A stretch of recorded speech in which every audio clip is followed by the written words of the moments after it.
And the Sooners will start on their 25. So much emphasis this year going to be on Spencer Rattler and what he's able to do. How about the quick release? Ball just jumps out of his hand as quick release as anybody in college football. Outside the pocket, on the move, as accurate as anyone you will find. And one thing people don't talk about enough, his ability to work through his progressions naturally, works his eyes to find the open receiver. So much to like about Spencer Rattler heading into this sophomore campaign.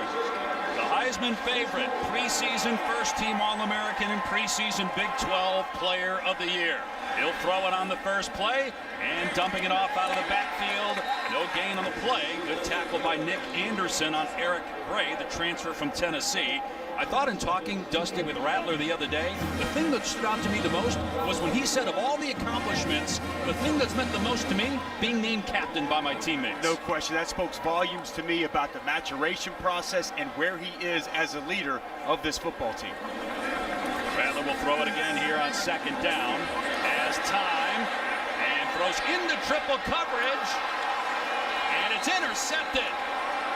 Picked off at the up and only threw 2 picks the final 8 games of the season. Pratt taking a shot here on the first play for Tulane, and what a grab on the back shoulder. Y.G. Booker with the catch down to the 30-yard line of OU. Outstanding job by Pratt, just putting the ball up in the air and allowing his receiver to go up and make a play. Body control and adjustment in the air. What a start for the Green Wave. And at 25. Last year, a true freshman, threw 20 touchdown passes. He led the country in touchdown passes by a true frosh. Named the starter week 4 of 2020. Only been playing football for 5 years. Was homeschooled until 9th grade. Flag is down, another strike by Pratt. Pulled in by true freshman Shea Wyatt. See what the flag's about. If it stands, it'll be a gain of about 12. But it looks like it's coming back. Michael Vanderveld, our referee today. Ineligible player downfield, number 80. Offense, 5-yard penalty. Still first down. In talking with the coaches this week, they said last year Pratt was the leader of the offense. This year, he's the leader of the team. No question. He was kind of just feeling and finding his way. Last year stepped in and did such a quality job leading this football team on the field. Now he's leading them in every facet. Willie Fritz really impressed with the maturation he's seen from his young quarterback. And Fritz has won wherever he's been, now in his 6th year with the Green Wave. Play action for Pratt and throws a dart to Wyatt. Wyatt able to break a tackle and finally pushed out of bounds by Woody Washington. And they get a big chunk of it back after the penalty, a gain of 9 on 1st and 15. I'll tell you what, Dusty, I love the aggressiveness right here of Tulane. Listen, you're displaced, you're playing a home game on the road, you come out firing, the quarterback's been accurate. I think the #1 thing Tulane needs here is confidence, and boy, are they building it. No question, Tom. Pratt just playing with supreme confidence, off to a hot start here early.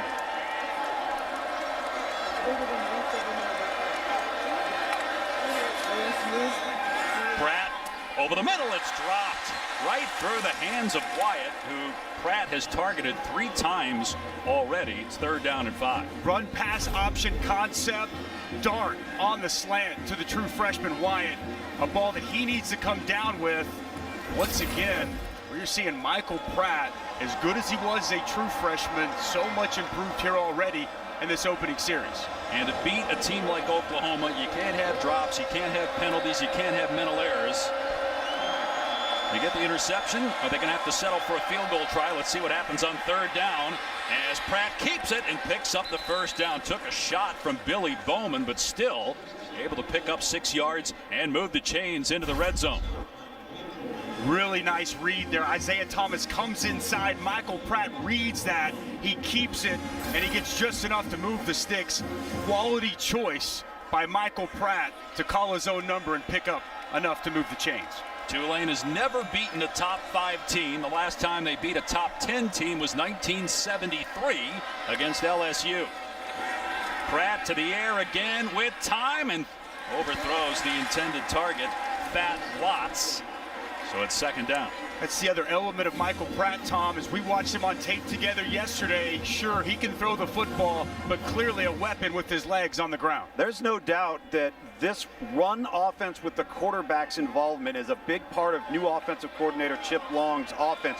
He wants Oklahoma have to be prepared for quarterback run because it gives Tulane a numbers advantage on offense. Long was at Tennessee last year, Notre Dame before that for 3 years. Pratt dumping it off here out of the backfield, and a nice move by Tolles. He's got the first down inside the 10. It'll be 1st and goal for Tulane.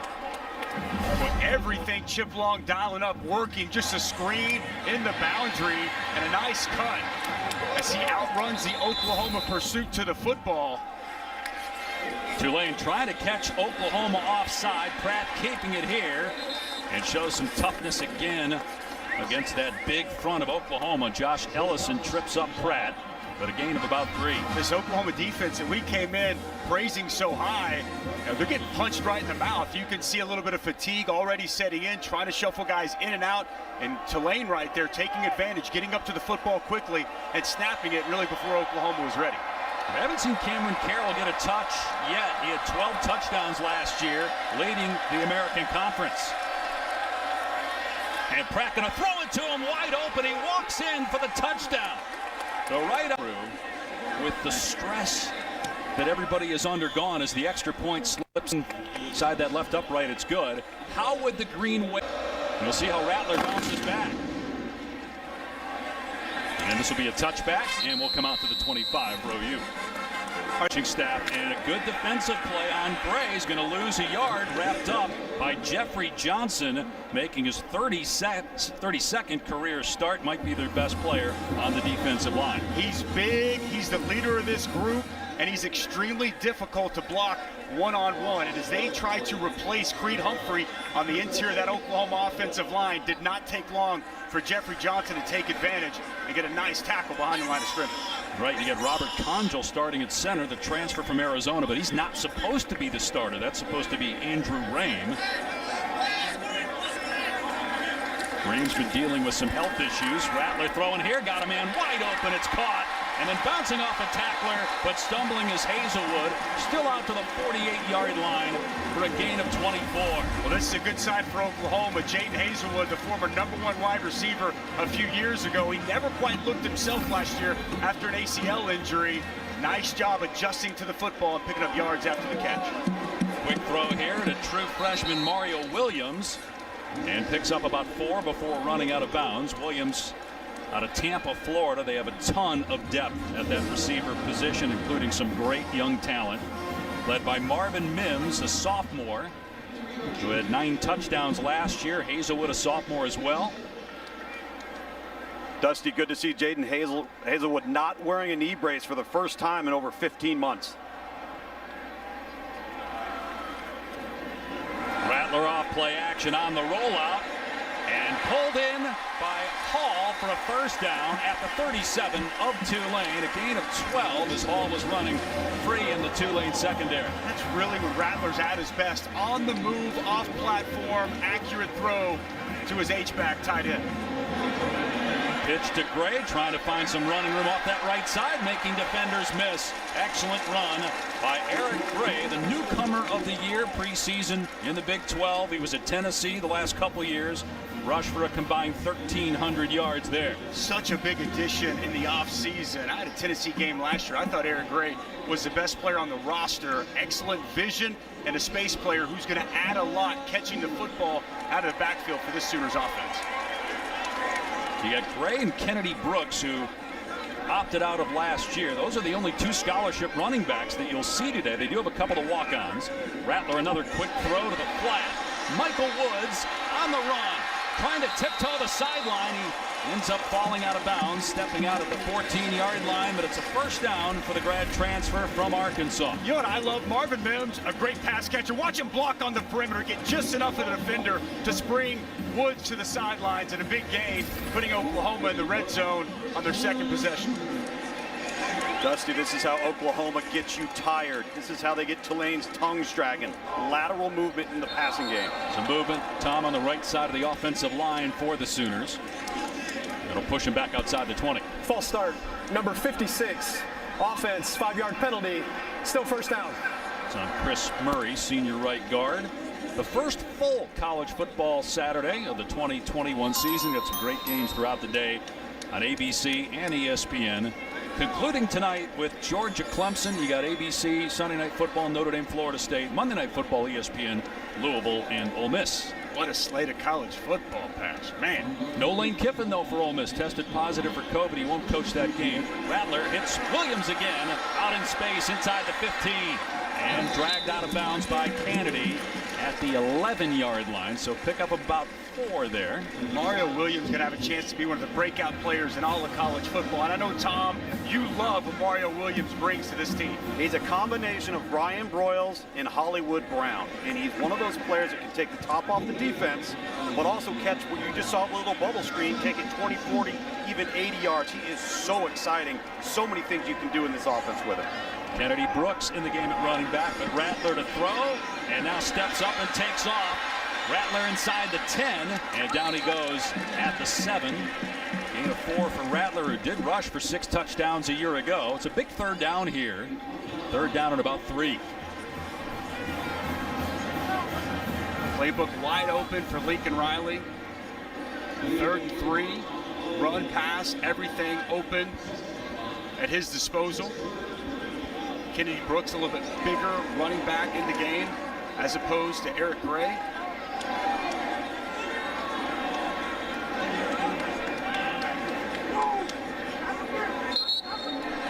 And a penalty marker down. So another false start here inside the red zone. False start, number 56. Offense, 5-yard penalty. Still third down. Man, that's 2 on Murray here. That'll make it 3rd and 8. I'm sure you, Bill Beatonbow, offensive line coach, one of the best in college football, not going to be happy about that.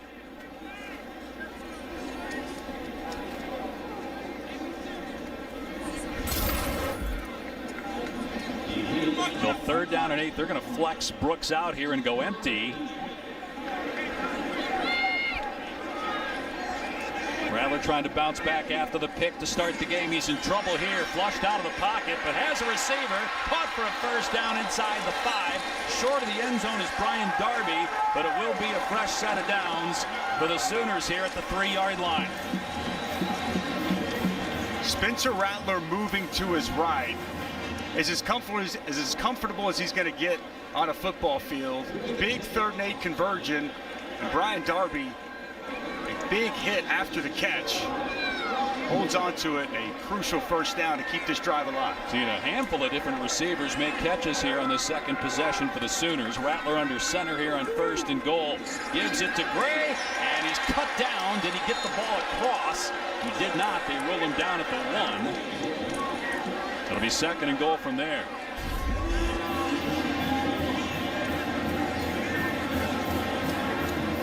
Boy, I thought he was close. Yeah, I think they're going to have to take a look at this. That's a touchdown. Nice job after the contact. The 2nd effort by Eric Gray. The forward lead and extending the football over the front plane of that goal line. I'm surprised they haven't stopped it upstairs. Rattler on 2nd and goal. Keeps it here. Plows his way close to the goal line. Still no signal. Now we have a touchdown. Touchdown Spencer Rattler on the 2nd drive.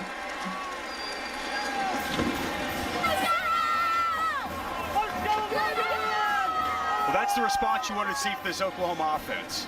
Obviously a slow start with an interception on the 2nd play. Tulane goes right down the field, scores a touchdown, and that's the answer Lincoln Riley's looking for from his team.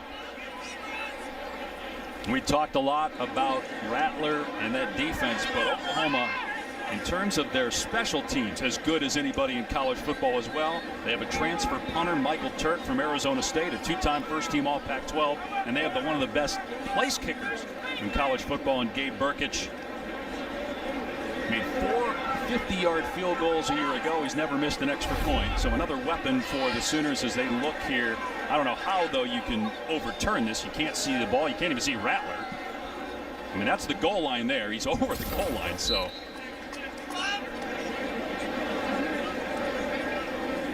No reason to spend more time reviewing that. More movement by Oklahoma. You just hate to see this, guys, and it's week 1 stuff, right? Sloppy stuff, preventable False start, stuff. number 70, kicking team, 5-yard penalty. These are the things, Tom, that'll drive a coach absolutely crazy. Oh, yeah. Things that you can control, procedure penalties. Definitely want to see that cleaned up throughout the course of this game. Right, so 3 false starts here in the first quarter already. Really in the last 3 minutes by Oklahoma. And Burkic nails it, ties the game at 7 at the 6-minute mark of the opening quarter here in Norman. To throw this together here early on in the week to make this game happen. And next week's game, Tulane will have to play in Birmingham. This is going to be a touchback. Green Wave will start on the 25. Say hello to Kevin Nagandi in the studio. Yeah. Pratt to throw it here. And stands in there strong and completes it for a first down out to the 38-yard line to his tight end, Will Wallace. Well, it's good protection by the offensive line first and foremost. And as you mentioned, Dave, Michael Pratt right in the pocket locates his open tight end. They fake the end around. Time for Pratt. Got a wide open man inside the 30-yard line. Down to the 20 is Tyrick James. How about the offense, the execution, the design early on for this Green Wave team? Outstanding play design. And you see the tight end Tyrick James working there just as a wing, unaccounted for, unidentified, a bust. Michael Pratt locates his wide open tight end for a huge play. 44 yards. Now they run it here. Carroll off the left edge. Fights down to about the 15-yard line. A gain of about 4 on the play, 2nd down and 6. Dusty, I tell you what I've been so impressed with is the execution and the preparedness of this Tulane team. We can talk all we want about a hurricane, about being displaced in Birmingham. Clearly, this galvanized this football team to focus on one thing and one thing only, and that's executing the game plan.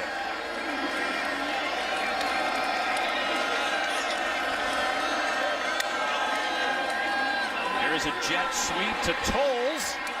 And he breaks a tackle at the 10. Another one at the 5 and into the end zone. Touchdown, Tulane.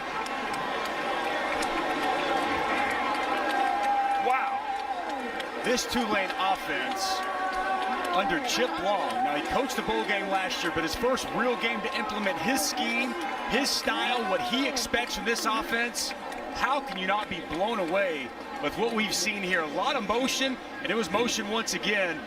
Good blocking on the perimeter, and Tolles would not be denied as he takes it in for the 2nd score here early in this first quarter. And it's the ease with which they move down the field. 1 minute and 15 seconds, 4 plays, 75 yards. Good thing we talked about how good Oklahoma's defense was in the first part of the telecast. We're giving up 14 points in the first 10 minutes of the season. And as you said, making it look easy on the Tulane, for the Tulane offense. Big play down the field.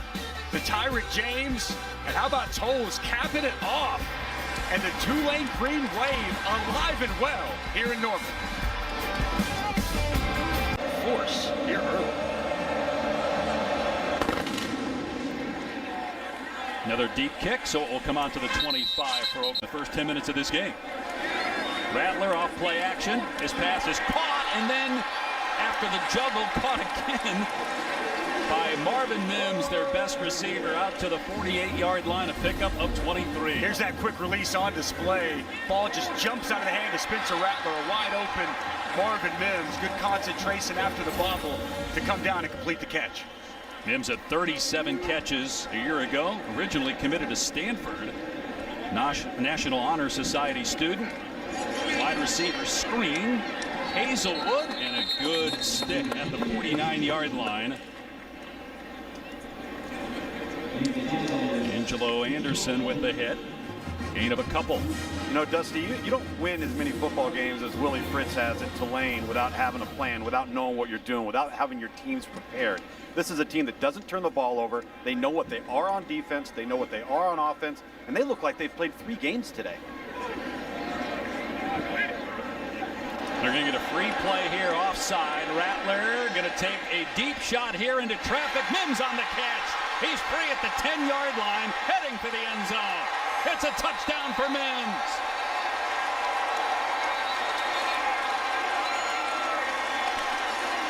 That should stand. It'll be a 51-yard score by Mims.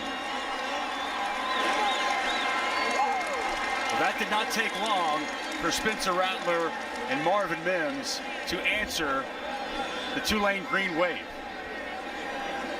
46 seconds to be exact. A little bit of a conversation over there in the end zone, but I'm with you, Dave.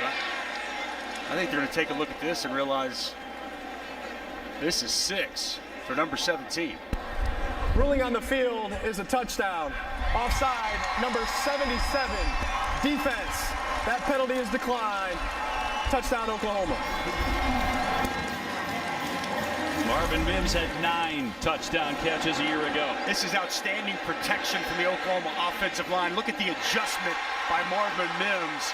Pass thrown away from the defender. He adjusted the football, and you see what he's able to do with the ball in his hands after the catch.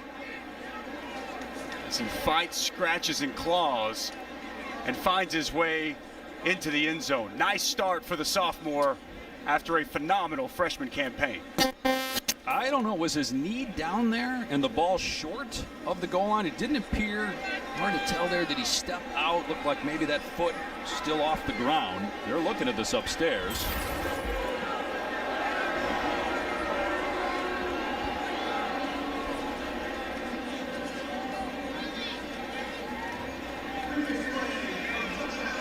Is under further review.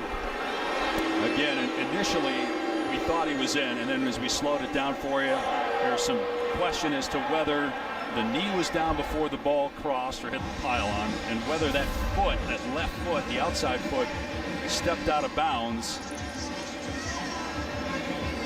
I think he's in. You agree? I do. You know, we'll see. Take a look at the side here, because you were right. Looks like that left foot. Where does the left foot come out? Left foot, is it out there?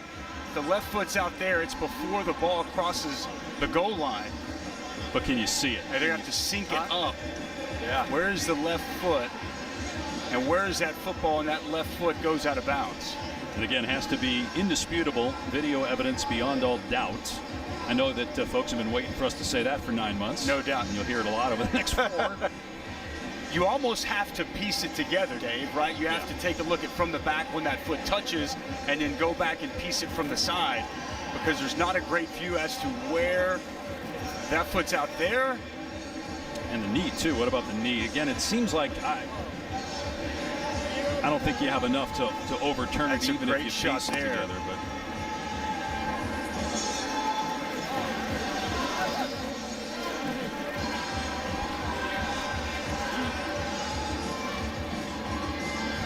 I got to be honest with you, Pards. I think the foot's out before the ball crosses the goal line. But can you see it? Is it enough? That's the point.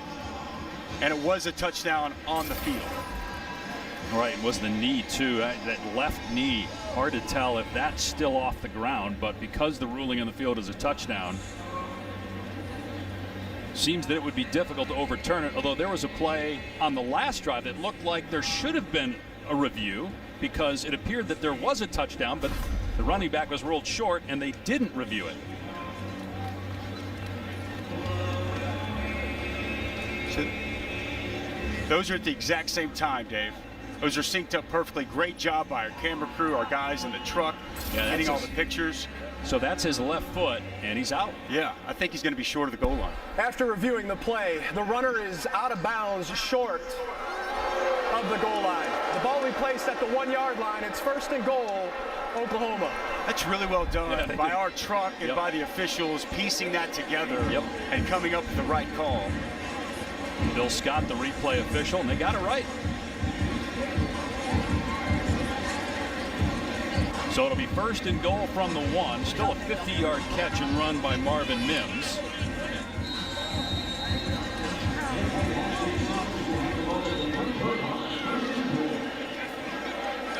See if that goal line defense can step up for Tulane. They're well rested now. It is over 100 degrees down in the field. Kennedy Brooks time in the red zone. And it will be Brooks up the gut, and he stopped. Good job up front. Kevin Henry was there first for the Green Wave. It'll be 2nd and goal. This will be one of the questions in this football game and really throughout the course of the season for Oklahoma. Not much depth at running back with only 2 scholarship running backs. And that offensive line that is really trying to round into shape. Can Oklahoma establish a line of scrimmage and be dominant in the run game? Stone there on first down by the Tulane front.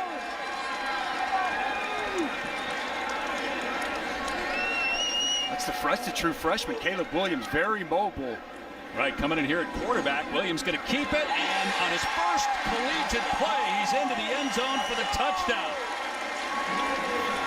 We knew we'd see Caleb Williams at some point in this game. He comes in here on the goal line. And the freshman from Washington, D.C. takes it home. His high school team didn't play last year because of COVID, so that's his first touchdown in 2 years. Well, he's the #1 dual-threat quarterback coming in for a reason. So much to like about Caleb Williams, from leadership, his mobility, and his ability to throw the football. And now a wrinkle for Lincoln Riley to throw at defensive coordinators all across the country. And Burkich puts it through to tie the game at 14. He left in extremely good hands with Caleb Williams. Big time.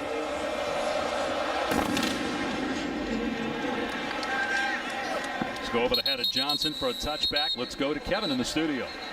Third possession for Tulane. The Green Wave has scored on each of its first 2 drives against this Oklahoma defense. On the carry, nowhere to go. Ty.J. Spears dropped by Josh Ellison, maybe a gain of 1. Josh Ellison's had just a phenomenal fall camp. Coaches raving about him. He's been consistent and think he can really take his game to the next level. You saw the blitzing linebacker there with Brian Asamoah, and then the penetration from Josh Ellison, attacking aggressive front. That's what we've grown accustomed to seeing from Alex Grinch now in his 3rd season.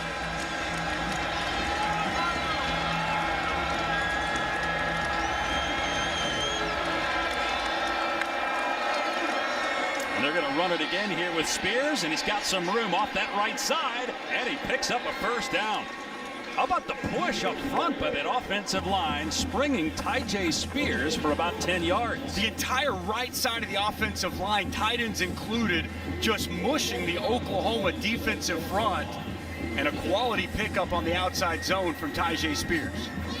Coming off ACL surgery, Spears healthy now. They have a really good 1-2 punch at running back with Carroll. Scored the touchdown earlier, and Spears. We've also seen Toll score on a carry. Play action here for Pratt, setting up, throws incomplete. That's the 2nd drop.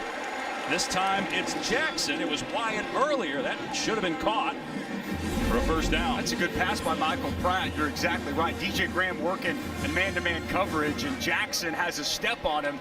Pass well delivered, needs to be caught by Jackson. He had to climb a little bit to go get that, but easily a pass that should be caught. They need to help out their quarterback in these spots here, Dave. I mean, I'm not Jerry Rice, but aren't you supposed to put your hands out like this in front of you rather than trying to catch it with your arms off the left shoulder? Definitely want to be a hand catcher, no question. On 2nd and 10, Spears goes nowhere. Jalen Redmond was there for the Sooners. Brian Asamoah as well. So Oklahoma's starting to run to the ball a little bit more here. It'll be 3rd down and long for Tulane. 3rd and long, and this is really where Oklahoma thrived last year. #4 in all of college football in 3rd down defense, and a big reason why, their ability to pressure and get after opposing quarterbacks. We haven't even called Nick Benito's name yet, as you see on your screen, number 11, one of the premier pass rushers in all of college football. Yeah, the preseason defensive player of the year in the Big 12. There he is off the left edge. And on the dump off, Spears tracked down and dropped for a loss by David Agwebu.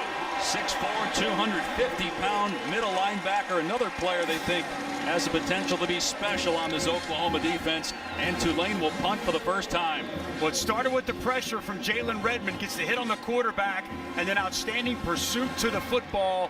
And David Agwebu, the size, 6'4", 250, a massive linebacker that can really run, getting the Sooners defense off the field for the first time here today. Marvin Mims, who was in the top 10 in punt return average a year ago, is deep for Oklahoma with Ryan Wright to punt it. We'll see if they run out the clock here in the first quarter. And they will. Sophomore from Phoenix, Arizona. Ryan Wright gets it away. And Mims signaling, and it's fair caught at the 16-yard line. Plenty of Rattler off play action, setting up. Over the middle, it's caught by Mims out to the 45, and a beautiful toss. A touch throw there by Rattler, and it's a gain of 29. Play action. I love the eyes on Spencer Rattler. Works all the way to his right, snaps back to the middle of the field, locates his target. Back here on a wide receiver screen to Williams, and a good ankle tackle at the 46-yard line by Monroe. No incompletions for Rattler since that interception that he threw on the second play from scrimmage. You know, as we're showing those graphics, I think I'd be remiss not to point out, with all the quality quarterback play that everyone has seen in Norman, Oklahoma since Lincoln Riley showed up, not only is he the head coach, he's the offensive coordinator, but he's also the quarterback's coach, has complete control of that position room. Going for 13 straight completions. Has a ton of time, but everybody covered. Rattler going to keep it here and shoved out of bounds at the 48-yard line by Henry. Third down coming up. You know, Dusty, you talk about all his responsibilities, and it just shows you the faith and the trust that he has in his coaching staff. If you're going to have to step away from headlining the room because you've got to address a quarterback situation or an offensive situation, that means you undeniably love your coaching staff and have the utmost faith that nothing will be left unturned. Third down and 5 for the Sooners at their 48-yard line. Oklahoma ranks second. First time since 2011 they were this high, when they were number 1 that year, and they ended up losing 3 games that season. Again, Rattler with time, but everybody covered. Takes off. Receiver comes free. It's a catch. Will they rule the first down? Let's see. It was pulled in by Darby. Forward progress, I don't think, got him to the line. And they're saying it's 4th down on the field. He's short by a yard. Keep an eye on the ball here. It's a quality job by the defender to come up, lower the boom, and prevent Darby from getting to the sticks. Good spot by the official. Do you like this, going for it on 4th down here? Well, I have no doubt that Lincoln Riley was going to roll the dice and go for it right here. Trust in your offense, and he's showing trust as well in his defense.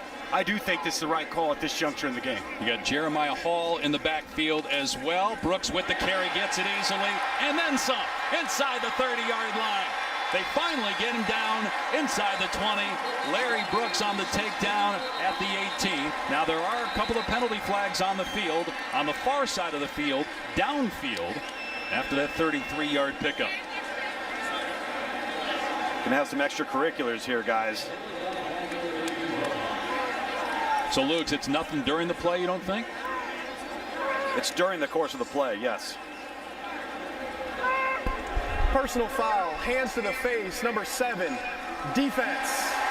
That penalty will be enforced, half the distance to the goal. Automatic first down. That's a big mistake. Lance Robinson probably hearing about it right now from Willie Fritz. Look at this offensive line play. Kick out here, seal here, and a wide open running lane off the left side for Kennedy Brooks. Outstanding job by Anton Harrison kicking it out. Marquise Hayes sealing it off. Big hole for Kennedy Brooks to pick up a much-needed first down as Lincoln Riley rolled the dice and went for it on 4th and short. Brooks gets the carry again, able to keep his balance inside the 5, and finally thrown out of bounds at the 4-yard line by Jeffrey Johnson. Good hard run by Brooks, who had back-to-back 1,000-yard seasons in 2018 and 2019 before sitting out and opting out in 2020.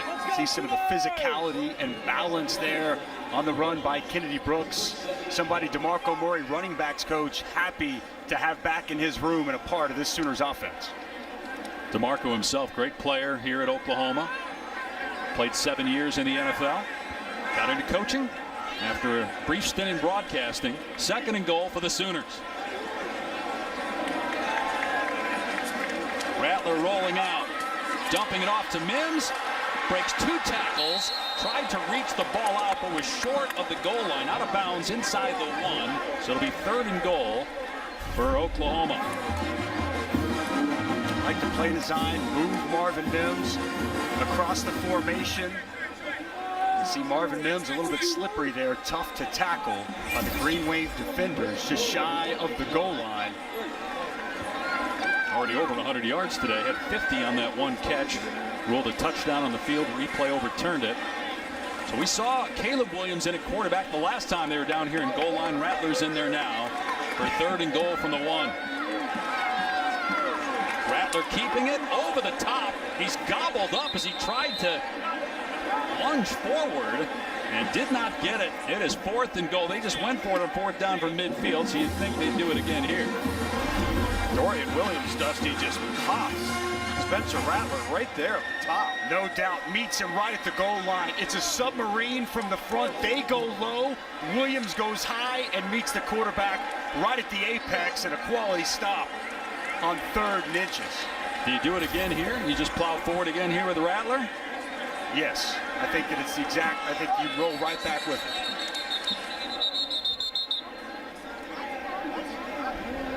And we have a stoppage of play. Don't know if it's a timeout called by either team or perhaps replay review, but man, live, he clearly was short. It looks like we're good to go. And reset the play clock and go. So 4th down and goal. Oklahoma trying to take the lead for the first time today. Kennedy Brooks, a great option here as well, Dave. You've seen his physical nature of running on this possession. And they're going out of the pistol.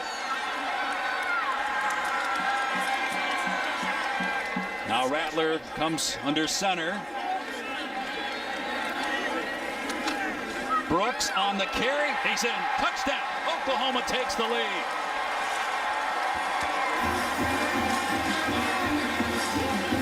Good forward lean, lowering the shoulder. Marvin Mooney tries to meet him at the goal line, and Kennedy Brooks will not be denied as he finds Pater, and a big key to that scoring drive for the Sooners. All 3 touchdowns for Oklahoma have been on the ground. Rattler, Williams, and now Kennedy Brooks. And the Sooners early 2nd quarter lead at 20-14 with Burkich on for the point after. He calls the dance, that's the boys' dance. We're dancing. They're talking like Point after is good. 7-point Sooner lead. Well, with COVID-19 in 2020, Kennedy Brooks opted out. He's alive and well in 2021. Big 4th down conversion on the big gainer. And how about the touchdown on 4th and inches? Kennedy Brooks to the end zone, giving the Sooners their first lead of the day. Sooners lead for the first time. They kick this one into the field of play, and then it drifts into the end zone. And Jaquan Jackson elects to run it out. Not a smart move, as he is tackled well short of the 20. Let's go to Kevin Nagandi in the studio.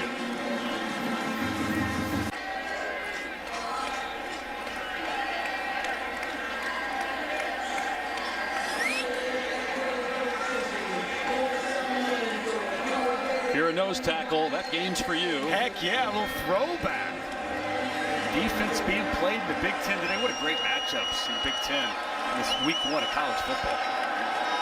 Pratt loses the ball. Benito jumps on it. A turnover by Tulane. Nick Benito beats his man and hops on the loose football. Disaster scenario there for Willie Fritz's squad as this Oklahoma football team really starting to gain some momentum. Had their first defensive stop the previous possession. Offense goes down and scores, and now a quick takeaway on the first play. Quarterback center exchange problem, and Nick Benito out of nowhere dives in on top of the football, putting this Oklahoma offense in prime real estate just outside the 10. And it seems like we're stating the obvious, but you turn the ball over inside your own 20 against the number 2 team in the country, and going to be awfully tough to beat an offense like the Sooners. And even if you score 40, you might need more than that. Rattler off play action on the wide receiver screen, hits Mario Williams, and a nice stick at the 10-yard line by Kennedy, who had the interception on Rattler in the first quarter. I've seen really good pursuit to the football from this Tulane Green Wave defense. First-year defensive coordinator Chris Hampton has these guys flying around. They've been trying to spring several of these screens to Mario Williams. Well played by the Tulane defense.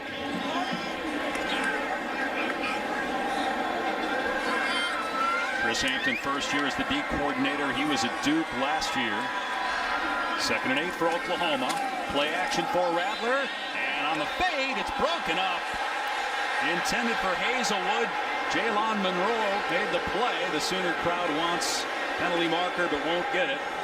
3rd down. Well, there's pushing and shoving on both sides. I like the no call here by the official. You see Jaden Hazelwood trying to create some separation. Monroe goes up, high points the football. Personally, I like the no call, Tom. You're right. I was standing right next to it. You know what I love even more? I look right to Lincoln Riley. He doesn't even look at the official. He's not concerned. He's not upset about the call. He's looking at his play sheet and moved on to the next play. One guy to look for here. How about Stogner down here? Red zone target a season ago before his injury. See if Spencer Rattler looks his way. Rattler throws back, shoulder incomplete. Going for Mario Williams. Robinson in coverage, and boy, that's a big stop after the turnover by Tulane to hold the Sooners here to 3 points. One-on-one Mario Williams, we've talked a lot about him. Good adjustment, just unable to come down with the football. I like the ball placement away from the defender by Spencer Rattler. The true freshman Williams unable to bring it in and cap off that drive. Great stop, as you mentioned, Dave, by Chris Hampton's defense, holding this Oklahoma offense to a field goal attempt. 26-yarder for Burkich. And he's perfect, stretching the lead to 10, but Tulane will take it after the mistake. First play of that last possession. Mishandling of the football on the center QB exchange. Benito with the fumble recovery, but just 3 for OU. Sooners in Texas scheduled to depart in 4 years. Tulane's going to start this drive on the 25. The shocking tweet that went out, and then about 48 hours later, after the tweet about Oklahoma and Texas joining the SEC, there was the official announcement. Could leave as soon as 2022. How do you see this playing out? When do you think this happens? I do not think it lasts past 2023. I just don't foresee this going on. We've seen a lot of speculation, a lot of conversation about the Big 12, the remaining 8, opening invites to 4 other universities. That's been highly talked about. It would just surprise me, Dave, if Oklahoma and Texas stay in the Big 12 the remainder of what they have on that contract. Tulane with a turnover on the last play. Pratt in trouble, and a nice move. He fumbles it again, though, and it's recovered again by the Sooners. Josh Ellison with the looked like the forced fumble, and Clayton Smith with the recovery. Consecutive plays, consecutive turnovers. Well, this was a massive point of emphasis from this coaching staff, ripping away at the football. And as you see Michael Pratt come loose, get in the open field, retraced by the defensive line, and it's the veteran Isaiah Thomas with that left hand over the top, knocking the ball out, forcing the second takeaway for this Oklahoma defense on as many possessions. That's going to get this coaching staff fired up and excited. That's exactly what they've been focused on. And what you work on in practice comes to reality in the game. It's a coach's dream on the field. Clayton Smith, true freshman, with the recovery, and so Oklahoma will start this drive at the Tulane 35-yard line. Gray trying to get outside, can't. Did get back to the line of scrimmage, but that's it. Gang tackled at the 34-yard line. Jeffrey Johnson leading the charge. Tom, Dusty, when you look at this offensive line for Oklahoma, I think this drive in particular, it's very important for Lincoln Riley to lean on this offensive line. It's retooled. They have questions about their depth, and they've had such success on their lateral passing game, but they haven't placed any emphasis on just lining up and running right down the throat of this Tulane defense. Big key for this game. It's a big key for this season for Oklahoma to be dominant in the run game. Rattler to the air, over the middle. It's high and almost picked off. Macon Clark should have had the interception, which would have been the second thrown by Rattler. Instead, it's 3rd down and 10. This ball got away from Spencer Rattler. The ball floats on him. Jeremiah Hall wide open in the middle of the field, and Spencer Rattler fortunate that Macon Clark didn't come down with his second interception from Rattler here in this first half. Lucky there for number 7. Oklahoma only 1 of 4 on 3rd down so far. And they were in the middle of the pack in the country on 3rd down a year ago. Pressure off the edge. Rattler from the pocket. Another high ball. It's incomplete. He was going for Michael Woods. So that's consecutive drives. They get a takeaway, and you end up with a total of 3 points. They're going to actually bring on Burkett here and try a 50-yarder, so chance here to get 6. Takeaways are great, but do you cash them into touchdowns? Do you turn those into points? And so far, no touchdowns on the board after 2 takeaways for this Oklahoma offense. Really well done by Tulane, taking advantage of 2 misfires from the Heisman favorite, Spencer Rattler. Burkett certainly capable of nailing this. 51-yard attempt. It has the leg, and it's good. So 2 field goals by Burkett off of consecutive takeaways, and the lead is 13 for the Sooners.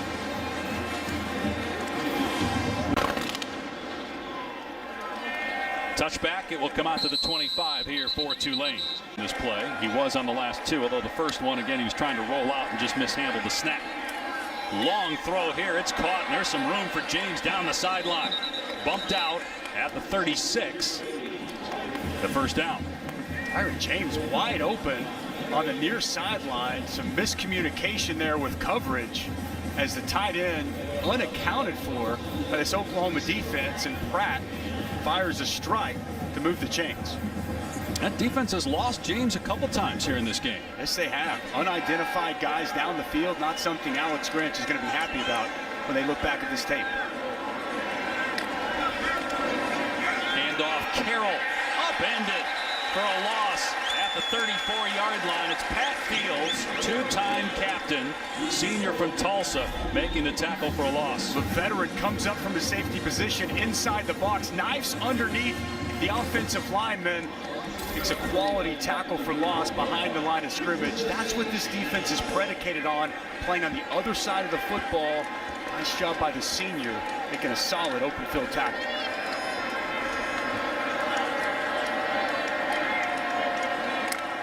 Pratt on 2nd down and 12. Pass a little behind and low to Tyron James, incomplete, 3rd and 12. This is where this Oklahoma defense, you talked about the negative plays, the pressures, and the improvement over the last 2 years. This is one of the few 3rd-and-long situations Tulane has had, Dusty. This may be one of those opportunities with the young quarterback who struggled versus pressure a year ago, and Michael Pratt, to maybe heat this kid up a little bit. No question, Tom. I would highly anticipate pressure, at least a pressure look coming from Alex Grinch. Asamoah mugged up. Instead, they rush 4. Pratt in trouble, though, and sacked. He hung onto the ball this time, but dropped by Isaiah Thomas at the 30-yard line. 8.5 sacks for Thomas a year ago. Tulane will have to punt it. Well, Isaiah Thomas was so crucial a season ago. You see him working off the right side. Good bull rush as he walks the offensive tackle back, sheds the offensive lineman, and engulfs the quarterback, Michael Pratt. Exactly what you dial up and you hope for. You can get home with 4 with that quality pass rush and get off the field on 3rd down. Ryan Wright will punt it here. Mims is deep. Signaling for the fair catch, and he has it at the 22-yard line. After that, as they are starting to get some power back. Here's a reverse to Mario Williams, and he's going to throw it, and a sliding catch is made by Hazelwood. A gain of about 12 and a 1st down. Lincoln Riley always likes to dig into the bag of tricks. A little reverse pass. A true freshman, showing not only is he dynamic with the football, he can throw it as well. Nice job by Jaden Hazelwood going down, completing that catch. Lincoln's going to have a good time critiquing the form on that one tomorrow morning. It was on the move, Tom. I know it was. Run play, Eric Gray. Oh, he gets clocked at the 40-yard line, but bounces right up. Kennedy and Moody in there on the hit. Pick up of 8. 5.5 to go here in the 1st half. Important drive here for Tulane to try to stay in the game. If you look at some of the other games coming up today on ABC, you've got Alabama-Miami next tonight. Georgia-Clemson, Sunday Night Football. Notre Dame in action Louisville Ole Miss Monday on ESPN. Play fake for Rattler, being flushed out of the pocket, throwing on the run, and an excellent pass. First down catch, Michael Woods at midfield. Michael Woods, another one of the transfers, really helped bolstering the overall depth of this Oklahoma wide receiver core. Comes in from Arkansas, highly productive a season ago for the Razorbacks. And a nice job breaking off that route on the comeback, and Spencer Rattler on time and on target to move the sticks. 20 unanswered points by Oklahoma. Rattler wide open is Stogner. Down to the 30-yard line, a welcome sight for Sooner fans after Stogner had a very strange injury last year that turned life-threatening. Had a strep infection after a thigh injury. Ended up in the hospital for 12 days, lost 35 pounds, did return for the Cotton Bowl, and he's an excellent red zone weapon for them. Matchup problem against the defense. 6'6", 250, big catch radius. And with the play action, the linebacker second level got sucked up, left the big tight end wide open, easy pitch and catch. Picked up 20 on the play. Here's Brooks trying to bounce it outside, does, and gets about 9 out of it before he is run out of play in front of the Tulane bench by Lance Robinson. Dusty, don't you want to see Lincoln here just continue to do this? Let's get back to the foundation. Counter tray, right? Come off with some jet sweep motion, get people running sideline to sideline, block down, kick out, and away we go. A couple of nice runs on this drive so far, Tom. Saw one with Eric Gray off the left, and I really like what I've seen so far out of Kennedy Brooks, but I'm completely with you. Allow that offensive line to continue to work on their craft, continue to pound the rock. Did give him the first down, so 10-yard run there for Brooks.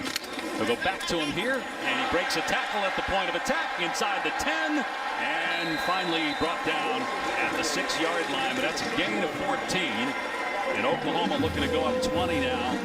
3.5 to go, first and goal. Well, if there was any rust after the year away, Dave, that rust is gone now. Love the patience there by Kennedy Brooks. Never gets in too big of a hurry, and then when he sees the opportunity, bursts through the hole. Outstanding second quarter in particular from Kennedy Brooks. Oklahoma doubling up Tulane in time of possession. 2 big turnovers by the Green Wave.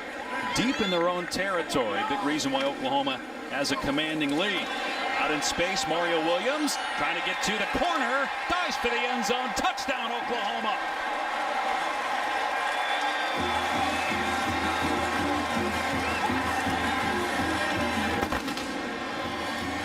Well, that's what Tom alluded to earlier. It's why Tom's staff had him as the #1 overall wide receiver coming out.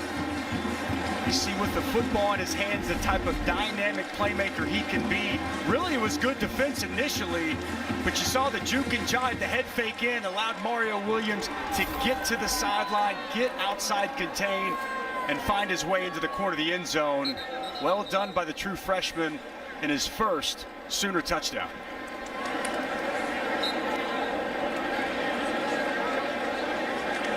So Rattler with a touchdown run, and now his first touchdown pass of 2021.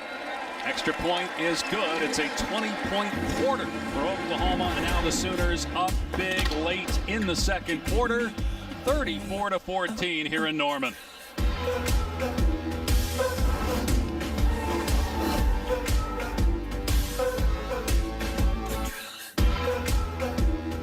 Game originally scheduled to be played at Yulman Stadium on campus, not at the Superdome, but on campus at Tulane. And talking with officials from the athletic department, they said that actually the stadium did not suffer any damage, so that's good news for the student athletes going forward as we check in with Kevin Nagandi in the studio. Tech Hokies scoreless in Madison. Wow. Great throwback game there. 3 minutes to go. See if Tulane can come up with something here going into the locker room, try to get some confidence back. Good open field hit after the catch by Spears. They love this true freshman, Latrell McCutcheon. He's from Austin. Chose Oklahoma over Alabama. Did a good play in the open field against the running back. Very talented cornerback. He's smooth, and good to see him be able to come up and make that open field tackle. Well done by the youngster making his first appearance in a Sooner uniform. Gain of 2 still for Spears. Pratt Nice job to hang in the pocket, and it's a first down catch for Fat Lots out to the 36-yard line. Tulane still has all of its timeouts. Gain of 9. Dusty, you talk about McCutcheon there. You know, 4 years ago, did the top-level corner choose Oklahoma because of their defensive prowess over Alabama? I say not. I think that's a tribute to Alex Grinch, what this program's done on the defensive side of the football. Yeah, Roy Manning, all these coaches, no question. Pratt with time now takes off at the 40. Flag is down. Pratt takes a huge hit, and that's going to be targeting as Pratt has his helmet dislodged by Key Lawrence. Pratt looks to be okay, but he was sliding, and Key Lawrence did not hold up and absolutely leveled the quarterback, taking his lid off. Willie Fritz over there looking at his quarterback in the eye, trying to get a sense of just whether he's all right or not as the training staff comes out.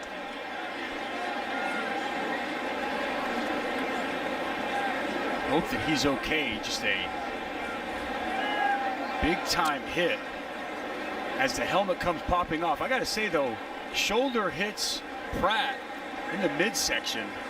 Yeah, he kind of slid into it, right? I mean, it actually, looking at the replay, doesn't look as vicious as it did. Not at all. No, absolutely. Now, quarterback, as he goes into a sliding motion, he's protected. There are 2 fouls on the play, one on the offense and one on the defense. Holding number 52, offense. After the play is over, dead ball, personal foul, unnecessary roughness with targeting, number 12, defense. Now, I think both of those fouls will be enforced. Previous play is under review for targeting. Yeah, and I think the targeting goes away. They keep the unnecessary roughness because he was into a slide. I did not see targeting there. I don't think there was any kind of malicious intent from Key Lawrence. And if you watch that, that's bang, bang. Right. That wasn't he slid and a defender came in 2 steps later. Right as Pratt goes into a slide, Lawrence is already in his tackling motion.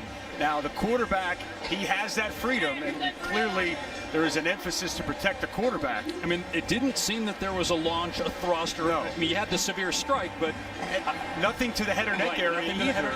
Forcible contact, yes, but not to the head or neck area. It hit the arm, and then, so maybe the chin strap wasn't on tight of Pratt. The helmet went flying. I'm with you. I don't think targeting. I think because Pratt's sliding, I mean, they can't overturn the unnecessary roughness. Correct. That stands no matter what. It's just now do they overturn the targeting and allow Key Lawrence to stay in the game? I think that you definitely should, based off the way I look at that, because as we pull up, you know, the key points of emphasis for targeting, I don't see any of the indicators there.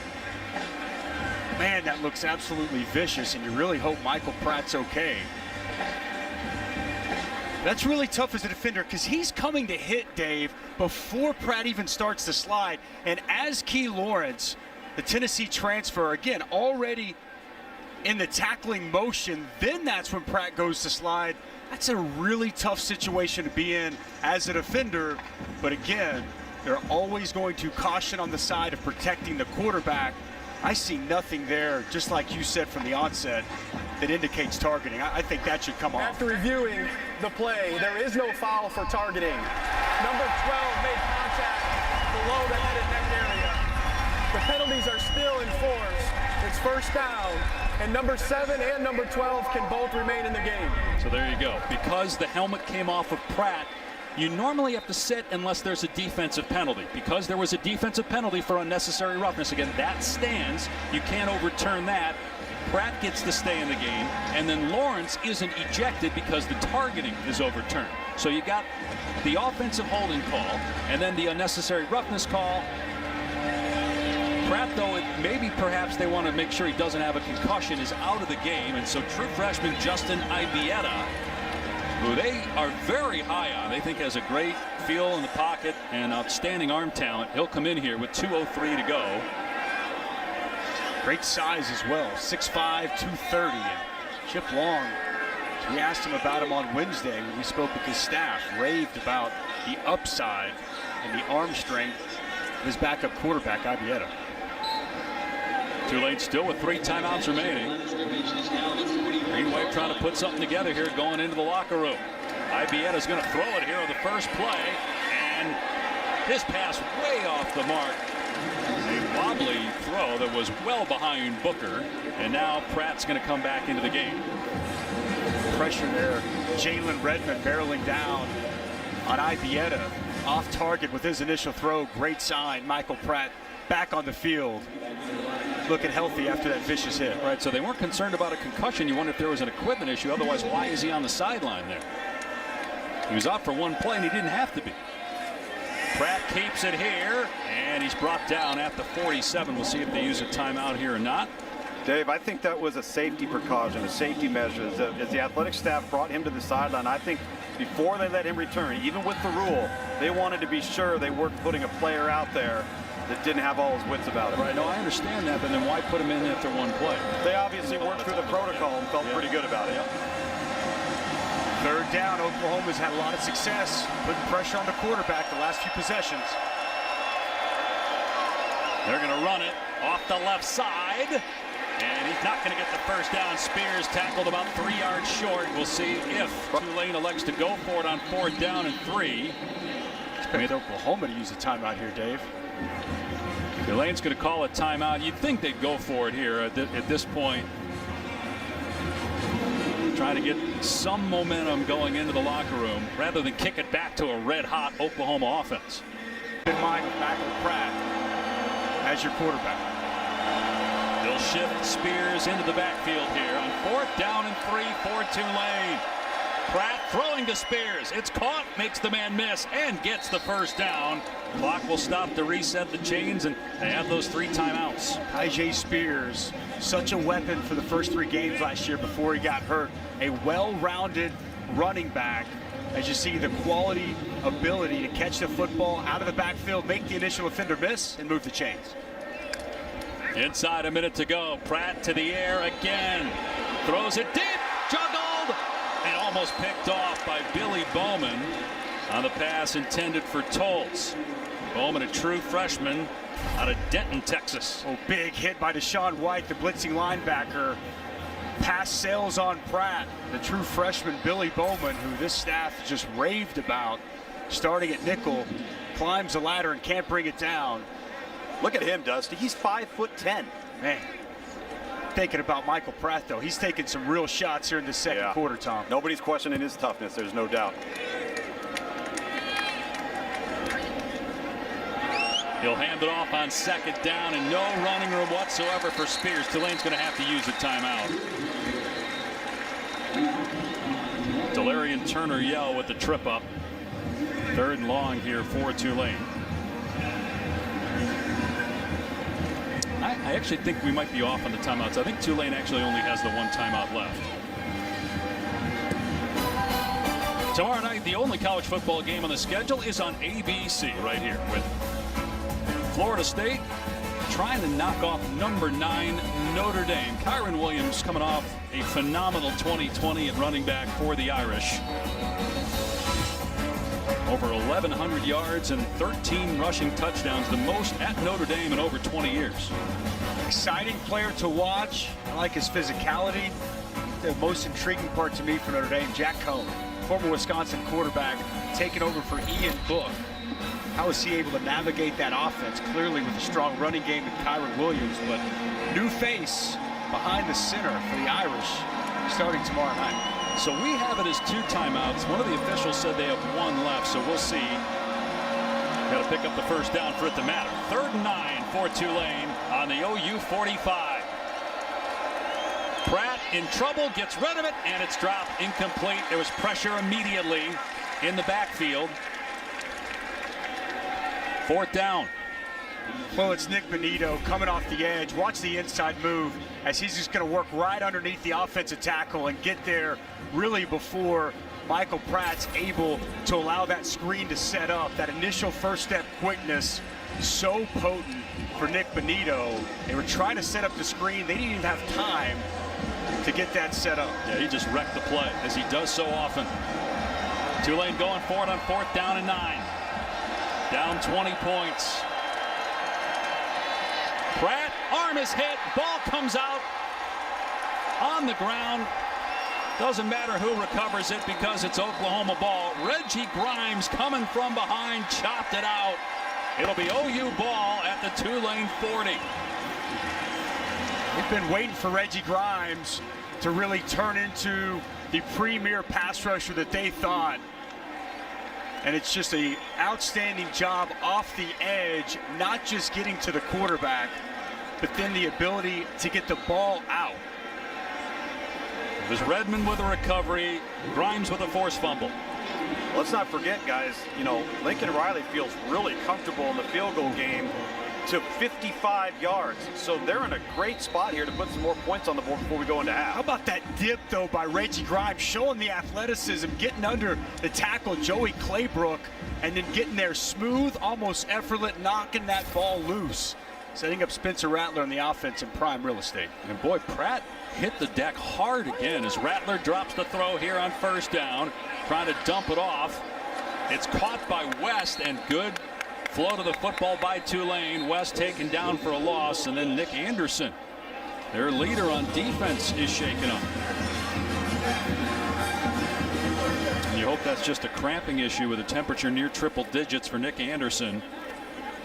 He's had such a rough last couple weeks, obviously, with everything going on in New Orleans. He's from Mississippi, said his home's okay, but his sister Addison was in a car accident recently, needed surgery, but we were told today she's doing okay. Anderson wants to be an FBI agent when he's done playing, got a 3.5 GPA, and one of their best players. Chris Hampton just raved about how phenomenal he's been in camp. You know, had a quality season a year ago, and really helps make up that solid and deep linebacker room as he limps to the side.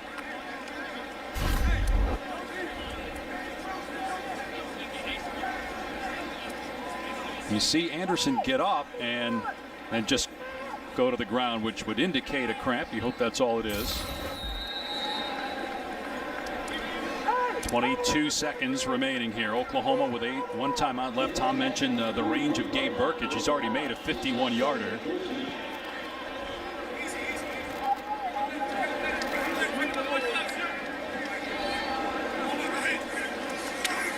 Rattler steps up, has room to run, instead dumps it off to Stogner, and he's done at the 39-yard line. Oklahoma will use another timeout here. Stout open field tackle there by Durian Williams. Why are they not using a timeout? They got to snap it. There's 1 second left. Now they use the timeout. So, I mean, why in that case wouldn't you use a timeout with 12 seconds, run one more play to the perimeter, and then get your field goal team out there? I don't know. Lincoln Riley was having a conversation with the official. Looked frustrated as he turned his head up. Because now you're looking at a 56 or 57-yard field goal. I thought with about 13 seconds left, you call that timeout, you get to run one more play to the sideline. 16 seconds, no question. I'm really surprised. Lincoln Riley typically really does a good job understanding situations, knowing where the clock's at. He seemed to be engaged with the official on the side. Yeah. It's odd. Burkage made a 51-yarder already. He had 4 50-yarders last year, including a 54-yarder in the Big 12 championship game. 56-yard attempt here with 2 seconds to go in the half.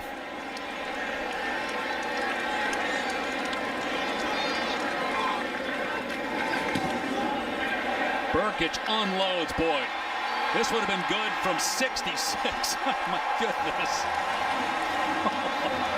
He absolutely tattooed that ball. Wow. Plenty of leg on the 56-yarder.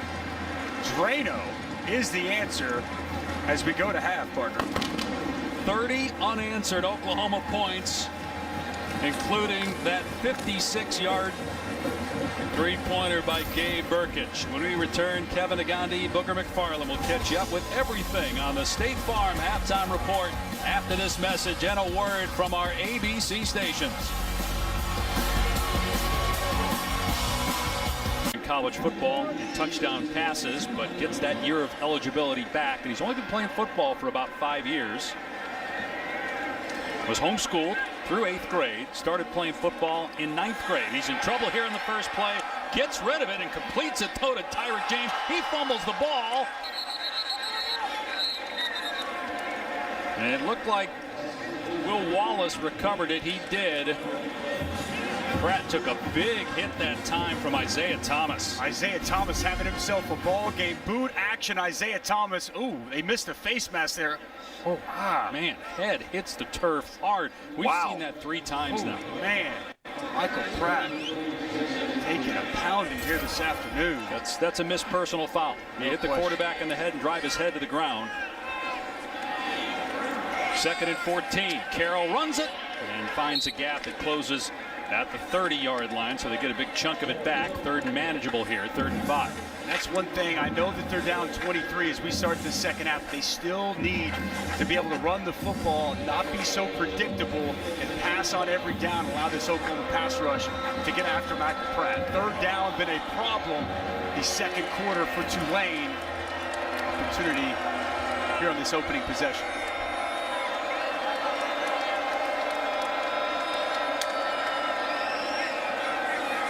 Pratt finds a man. It's a 1st down catch.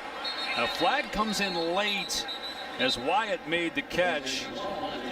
Might have a face mask call here as Wyatt had his helmet twisted by Jaden Davis. That would tack on 15 and put the ball in Oklahoma territory. The play went for 13 yards.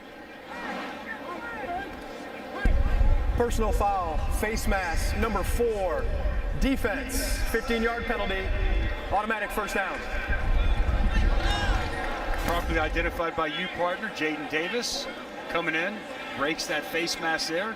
Good call by the official. I like what Michael Pratt on that 3rd down, Tom. Pressure was in his face. He stood in there strong, found the open receiver, and moved the chains. Poised. This kid is poised, and he's been popped. His head bounced off the carpet. I've just been impressed with how he keeps hanging in there. Play action for Pratt, setting up with time, going deep. Incomplete, knocked away by Pat Fields. He was going for Jaquan Jackson. Nice job by Pat Fields, down the field coverage. Jaquan Jackson, one of the favorite targets for Pratt a season ago.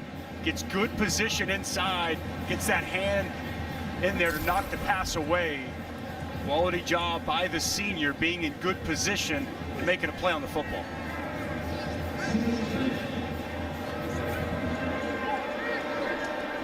So 2nd and 10 at the Oklahoma 42. Pratt steps up to take off and gets sacked. Dragged down by Josh Ellison and Corey Robertson.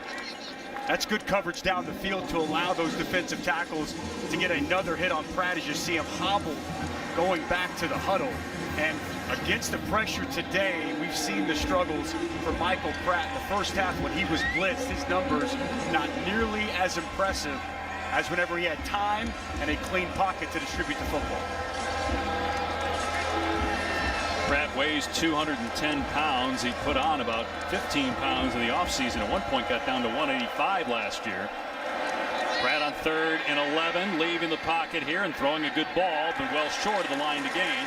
Be 4th down at about 5, and you would expect Tulane to go for it. There's Watts with the catch. Pratt still hobbling. And as Tom mentioned, poise, toughness, something we've clearly seen out of Pratt so far. And no doubt down 23. Ball inside the 40. This is the go-for-it area for Willie Fritz in this offense. Which formation down on the bottom side.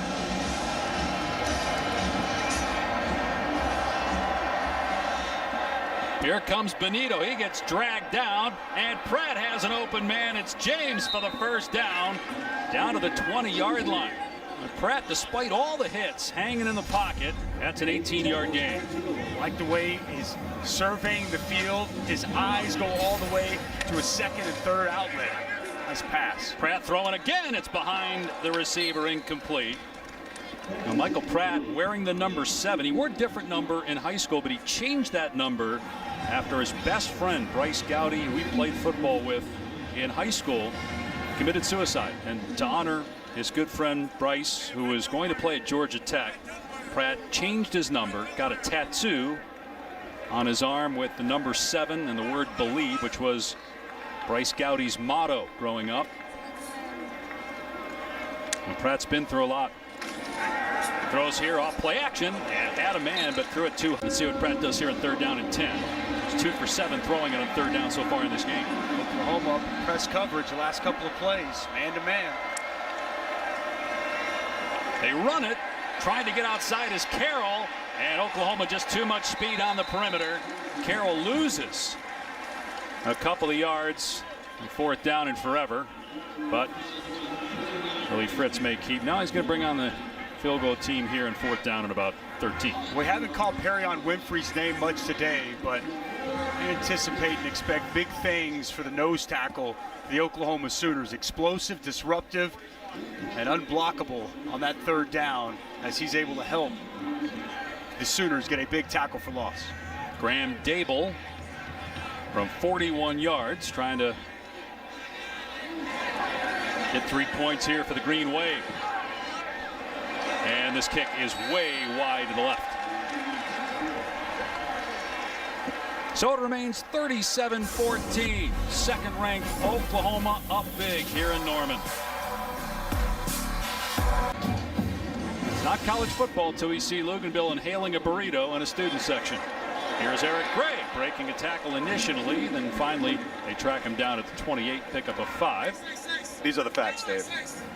Luke should probably take down at least a 6-pack of tacos, right? 6-pack, let's up it to the family style. Okay. Come on now. And by the way, I've got my eye on a student section already this weekend, so my interest was piqued. We're not even to the end of Saturday. I'll tell you, last night was a good-looking crowd in Blacksburg. What a scene. Down at Virginia Tech, pulling the upset against North Carolina. Rattler, ton of time, has a completion to Michael Woods. He comes up short of about 3 yards from the line to gain, so 3rd down.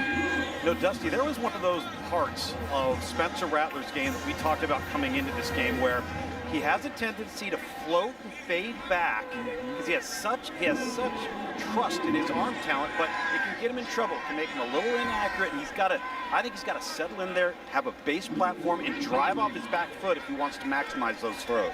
Climb up in that pocket, Luke. You're exactly right. Instead he drifts here, backing up, but there was a defender in his face. Now Rattler takes off and gets the 1st down out to the 38. Rattler, the Heisman favorite coming into the season. The Heisman's been pretty good to Oklahoma the last few quarterbacks. 2 of the last 3 won the award, Baker Mayfield and Kyler Murray. Jalen Hurts was the runner-up. And all 3 are going to start in the NFL Week 1. You see the numbers for Rattler today. And he's not a runner, but he does have good mobility, enough to keep a defense honest. It was well done. He tried to stand in there, reverse spins out, and picks up enough to move the sticks. Rattler on the run, dumps it off to Hall. Hall slammed to the ground.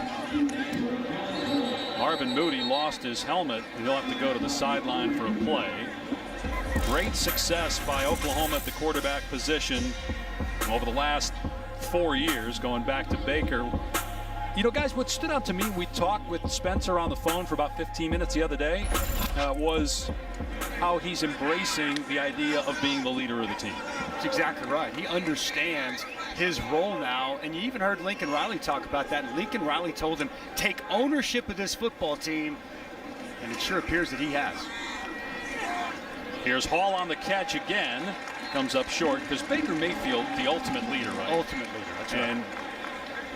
And Rattler, a little bit quieter personality. He has to really work on being a vocal leader. It just doesn't come naturally to him. And that's really been, as much as taking care of the football was a point of emphasis, becoming more of a vocal leader. And when the vibe isn't where it needs to be, Coach Riley's looking to Spencer Rattler to get the team right each and every day as they prepare on a weekly basis. He got voted captain, and he told us that's his greatest accomplishment so far. Not much running room there for Gray on 3rd down. He'll come up short. We'll see what the Sooners do on 4th down. But that didn't seem just like interview, like I'm just going to say this because I'm talking to the TV guys. Like, that seemed from the heart. Like, hey, I was voted captain by my teammates. That means something to me. Now I've got to go out there and prove that I've earned the respect of my guys.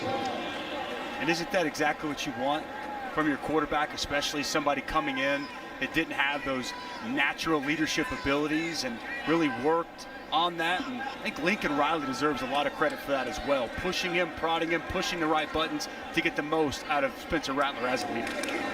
They go for it on 4th down, and Kennedy Brooks bounces off of one guy, tracked down though at the 42-yard line.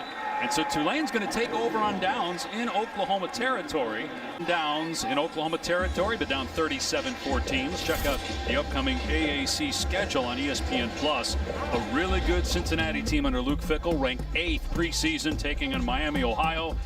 Tulane will play Morgan State next Saturday. That game will be in Birmingham, moved because of Hurricane Ida, but the update from Tulane officials, it's looking more and more like they could be back in New Orleans after that game, which is great news considering what's happened to the city and the state. Here's Carroll getting the carry, and a gain of about 3 down to 39. One thing as we look at this Oklahoma defense, one thing they've done, Lugs, they have rotated so many bodies along the defensive line. We see true freshmen Downs out there. Now you see Caleb Kelly, first level, second level, third level. A lot of players. I think it speaks to the depth that they've created on this defensive side of the ball. They fake the jet sweep. Here's a flea flicker. Pratt, oh, he gets absolutely smoked by 2 Sooners. The pass flutters and is incomplete. No, Danny Stutz was there for Oklahoma along with Justin Harrington. Stutzman, Caleb Kelly coming off the edge, the super 6-year senior gets there. That just takes too long to develop against a pass rush like Oklahoma. And Michael Pratt once again pays the price.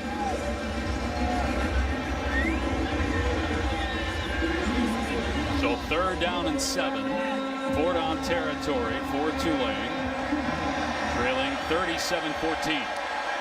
Pratt to the air again, pressure in his face, and he overthrows Jaquan Jackson. 4th and 7. No, Dusty, to add what you were talking about, the rotation with Oklahoma. Here's the difference between Oklahoma in years past and Oklahoma now. When a Perrion Winfrey goes to the sideline, a Jordan Kelly jumps in. When Isaiah Thomas comes to the sideline, or Reggie Grimes jumps in. And guess what? There's no decline in talent. There's no decline in production. That's the difference between this Oklahoma defense and years past.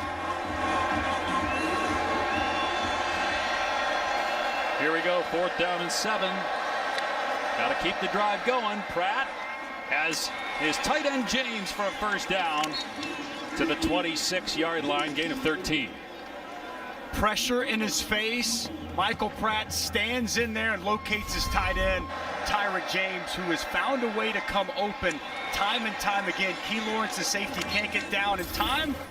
A nice job on 4th down, converting and keeping this drive alive. 4th catch of the day for Tyrick James. He had 16 all of last year. Tulane went 6-6 a year ago, went to a bowl game for the 3rd straight year. Pratt in trouble, and down he goes. Again, a handful of bodies for Oklahoma in the backfield. Clayton Smith, who had a fumble recovery, was in there, along with Ryan Asamoah, Kevin Gilliam. You're going to see right here, coming off the edge, is Clayton Smith, another true freshman, just straight up the field, unaccosted, as he's the initial one, and then a host of Sooners to get Pratt to the ground. You see that attacking, aggressive style. New quarterback Ibieta coming in. He hands it off to Carroll, and a good hard run by Carroll, picking up a 1st down. At the 16-yard line, Pratt back on the field after going to the sideline for one play. Dusty, Alex Grinch is over here on the sideline here with this Oklahoma defense, and there has been no fewer than between 2 and 4 players each play rotating in for Oklahoma on this defense. It's just a constant shuffle.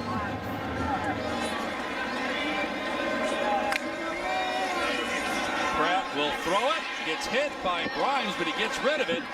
Upended after the catch is Wallace. Close to another 1st down. DJ Graham with the hit. Going to spot him a yard short.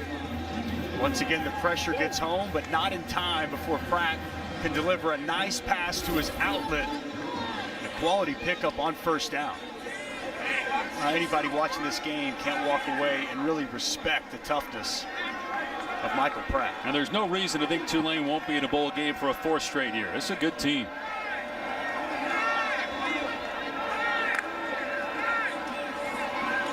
Pratt on a swing pass, good adjustment by Booker, but he couldn't hang on to the ball. It'll be 3rd and 1.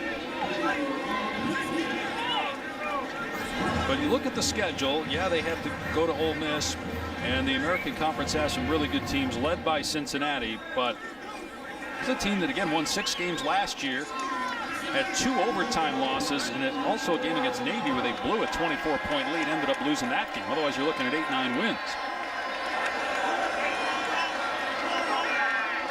A rare snap under center here for Pratt, with Carroll the running back. Carroll drilled right at the line of scrimmage. Nick Benito again in the backfield for OU.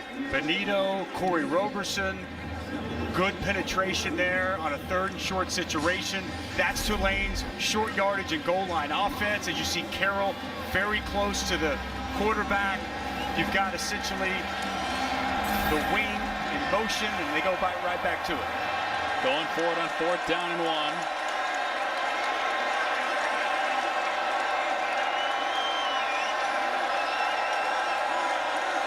Pratt on the quarterback sneak, and he gets the 1st down. You know what? This Tulane football team, they got a lot of fight in them. When you look at the way everything shifted in that 2nd quarter to come out of half, the way they have with 2 quality offensive possessions and a stop on defense, Willie Fritz got to be proud of his football team right now. Look, you score a touchdown here, it's not over. You're only down 2 scores technically. 1st and goal. Pratt on the keep, and Pratt upended at the goal line. Did he get the ball across? He did. Touchdown Tulane.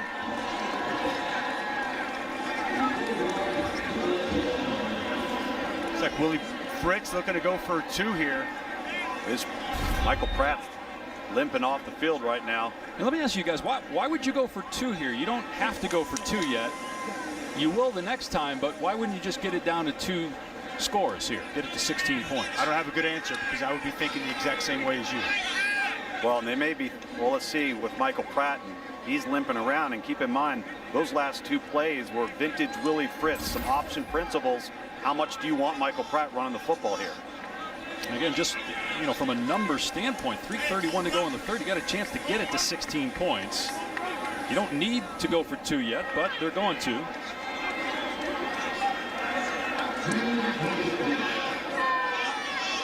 I guess the thought just being that at some point you're going to have to come up with 2-point conversions. Might as well make it right now. Right, if you get it here, you make it a little bit easier on yourself if you score again. But if you don't get it, now you need the ball 3 more times. Correct. Take a look at number 80, Tyrick James, who's been the go-to guy on this series, lined up at the bottom of your screen. We're in 2 tight ends here, Dusty. And we're going to see some semblance of crossing routes here. My question, other than that, is there something they're looking at upstairs that we haven't been told yet?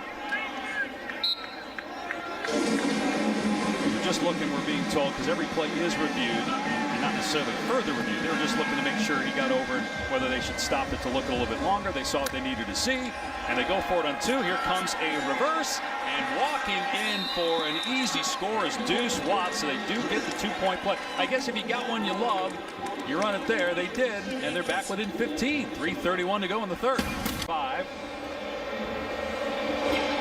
Tulane getting all the revenue from ticket sales for this game. So be a fair caught. It will come out to the 25 for the Sooners. 5 incompletions today. That's all. One of those was an interception. He has thrown for a touchdown. He's run for a score. He accounted for 34 touchdowns in his redshirt freshman season after sitting behind Jalen Hurts 2 years ago.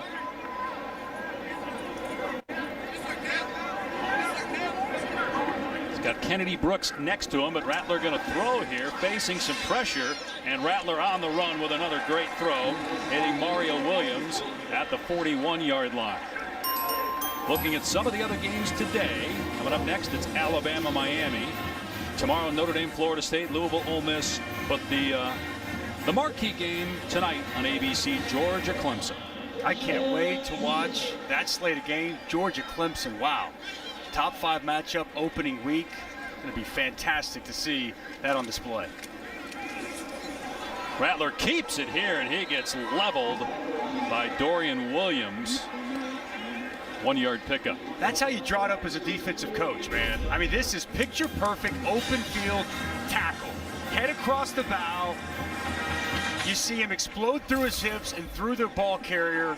Quality job right there by Dorian Williams, coming off an outstanding season last year. Nice job in the open field.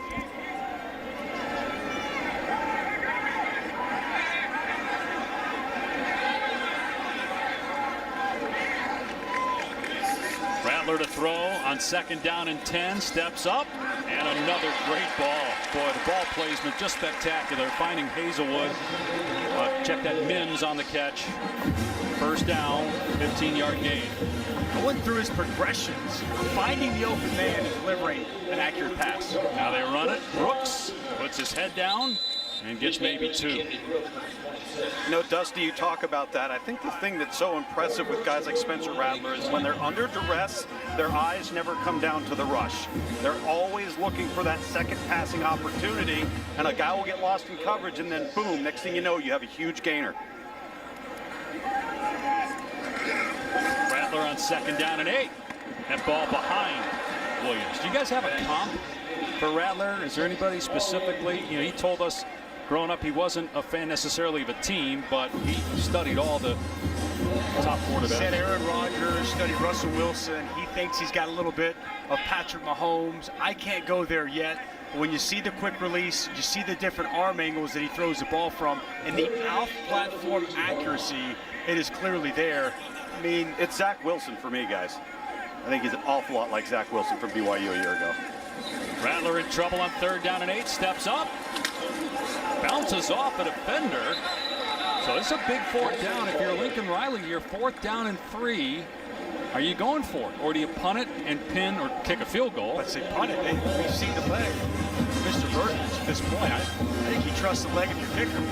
So they're going to try another 56-yarder, it looks like. He made a 51-yarder and a 56-yarder in the first half, and they're going to trot him out there again here. Try to get this back to a 3-score game. 55-yard try. So again, he made 4 50-yarders last year. He's going for his 3rd already in this game. You saw Austin Stockner running on there late too, and the play clock down at 2.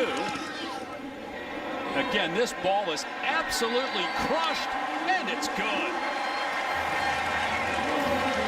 55-yarder by Gabe Burkich, and that puts the lead at 18.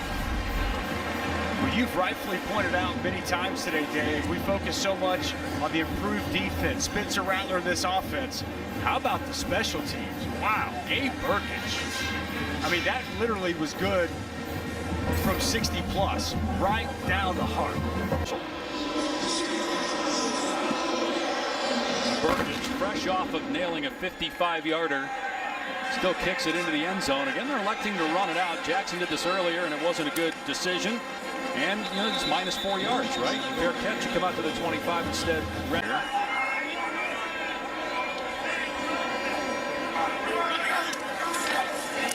Give to Carroll, and he's going to lose yardage. Dusty, as a former Oklahoma All-American and NFL defensive tackle, when your quarterback is out there getting hit like that and popping up, what does that do for your confidence in him as a leader? I mean, it's everything. You have trust that this guy is going to lead us whenever we're down, when things are against us. He is going to have the toughness to continue to persevere and bring us back. The respect you gain from your teammates when you put out a performance like this, it's exactly what you would hope for if you're Willie Fritz, the head coach of this team. Pratt dumping this one off. Good open field tackle by Graham against Carroll. That might be the final play of the quarter. I think as a player, you want to know, in times of adversity, when things aren't going your way necessarily, how are you going to respond? And a response we've seen today from Michael Pratt. So that's the end of 3 quarters in Norman. We'll see if Tulane can keep the drive going when we start the 4th. 40-22. The second-ranked Sooners in front. Back after this message. And a word that flooded homes and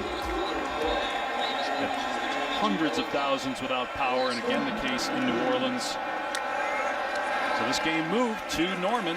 Here's Pratt on 3rd down and 9. Has a completion, going to be short of the line to gain by about 5 or 6 yards. We'll see if Tulane goes for it here from its own 26. 4th and 5. Pressure again from Oklahoma. That's the true freshman Clayton Smith. He's been all over the field here in the second half, and we talked earlier about the depth and the rotation of this defense. Luke, seeing a true freshman like Clayton Smith out there, he was highly touted coming out, but it really just speaks to what we were talking about and how this roster on the defensive side is completely changed. Ryan Wright with a good punt, driving Mims back. He muffs the ball, scoops it up back at the 10-yard line, and here he goes.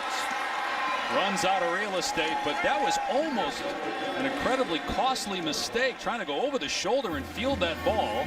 Thankfully for Oklahoma, he was able to recover. Otherwise, Tulane would have been inside the 10-yard line. Don't forget tonight on ABC, the Duke's Mayo Classic, Clemson, Georgia. See it on the ESPN app as well. One app, one tap. Here are college football rankings. We talked about number 10 going down yesterday. PlayStation college football rankings. What do you guys like in this game tonight? I like Georgia. And now they're really banged up. And I don't know exactly who's all going to be out there. Don't know if Darnell Washington's going to play, but I'm high on the Dogs this year. Rattler just gets rid of it. Boy, isn't that grounding? In the pocket. There's a discussion going on. There's nobody around the ball there. That's a mistake by Rattler, and there's the flash. Yeah, I mean, that's a mistake. It's a learning opportunity here. Intentional grounding, number 7, offense. Penalty being forced at the spot of the foul. Lost it down. 2nd down. Properly pointed out by you, partner. We'll take a look here. Looking at the tackle boxes, we'll see here. He's got to get outside before he throws that football away. And as the pressure comes, we see him just drift back. No receiver anywhere to be found. Well identified by you and the right call by the officials. So you almost have, you have a muff punt, luckily recovered, and then you have intentional grounding. So it's 2nd and 21. Here's a wide receiver screen to Woods, who's free. Ran into his own guy. Down at the 25-yard line, got a chunk of it back, but big 3rd down here for Tulane defensively. Stay in the game. This defense has really answered the bell here in this second half. They had their struggles in the first half, but really came to play, showing the toughness that they have. See if they bring pressure against Rattler here. 3rd down and 9. They'll back off and rush 4. Rattler over the middle, behind his intended target, and a diving interception made at the 47-yard line by Macon Clark. What a great pick. The 2nd thrown by Rattler, and Tulane has the ball in Sooner territory. This is a missed opportunity by Spencer Rattler. He's got his big target, the tight end, Austin Stogner, open in the middle of the field, thrown behind him, and Macon Clark. Great ball skills, getting Tulane the football. With life, not done. Trailing by 18, but the dead ball penalty here. False start, number 79, offense, 5-yard penalty, still 1st down. What's a zone pressure, as you're going to see the defensive end, Angelo Anderson, is going to drop right in the window of Spencer Rattler. So he's in that throw window. He wants to get the ball to Stogner, and it's thrown behind him, high and behind, for the interception. Pratt taking a shot, just overthrows Booker, who got past Broyles down the sideline.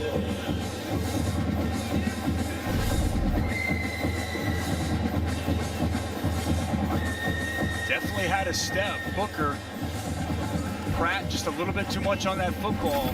Needed a little bit more air. What he'd like to have back loose. Yeah. Would have been a touchdown. Instead, 2nd and 15.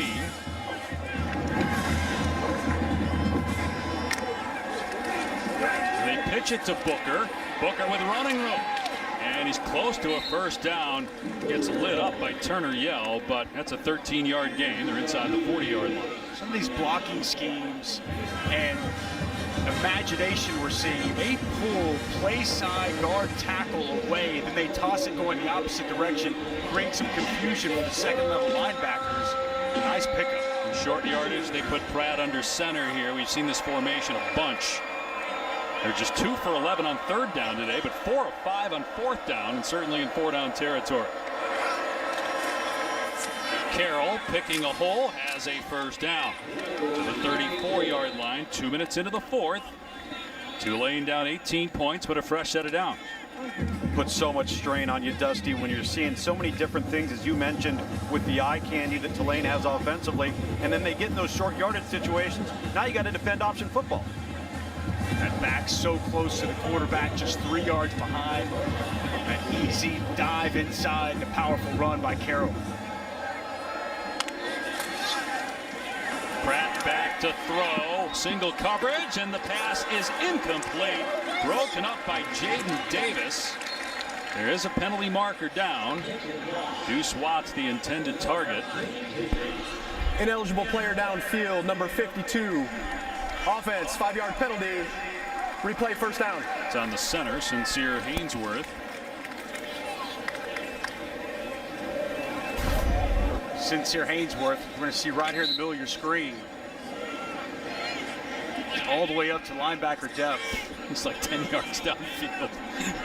Don't always see that called in college football, but pretty easy for the official. As Hainsworth well past the 3 yards, past 5 or 6 yards. Running a route almost. The button hook. 1st and 15, and it's dropped by Wallace with Brian Asamoah in coverage.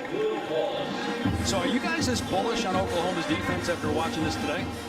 Not their best performance. We've seen some of the attributes that we talked about with the pressure, to be able to create negative plays, some of the takeaways, but we've seen this Tulane offense have some success at times. I'm scratching my head a little bit. Pratt over the middle, it's caught, and it's a first down. Wyatt, transfer from Central Missouri, made the catch. Ball at the 22-yard line now. It's not the performance I think most people anticipated coming into this game, Luke. Yeah, you know, listen, they probably underestimated Tulane just a little bit, but the rotational depth that they're showing up front, if you ask that question 7 weeks from now, I think it's going to be an undeniable, strong yes.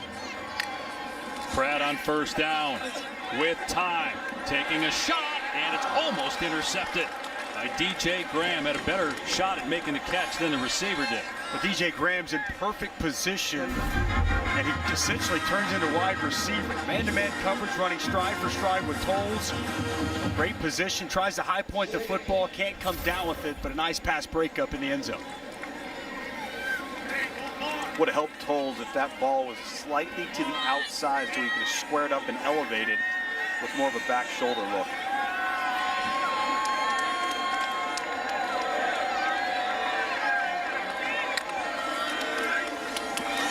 Pratt gonna keep it here. Pratt with running room inside the 10, down to the 5-yard line, and still fired up. Took the shot. He kind of likes it.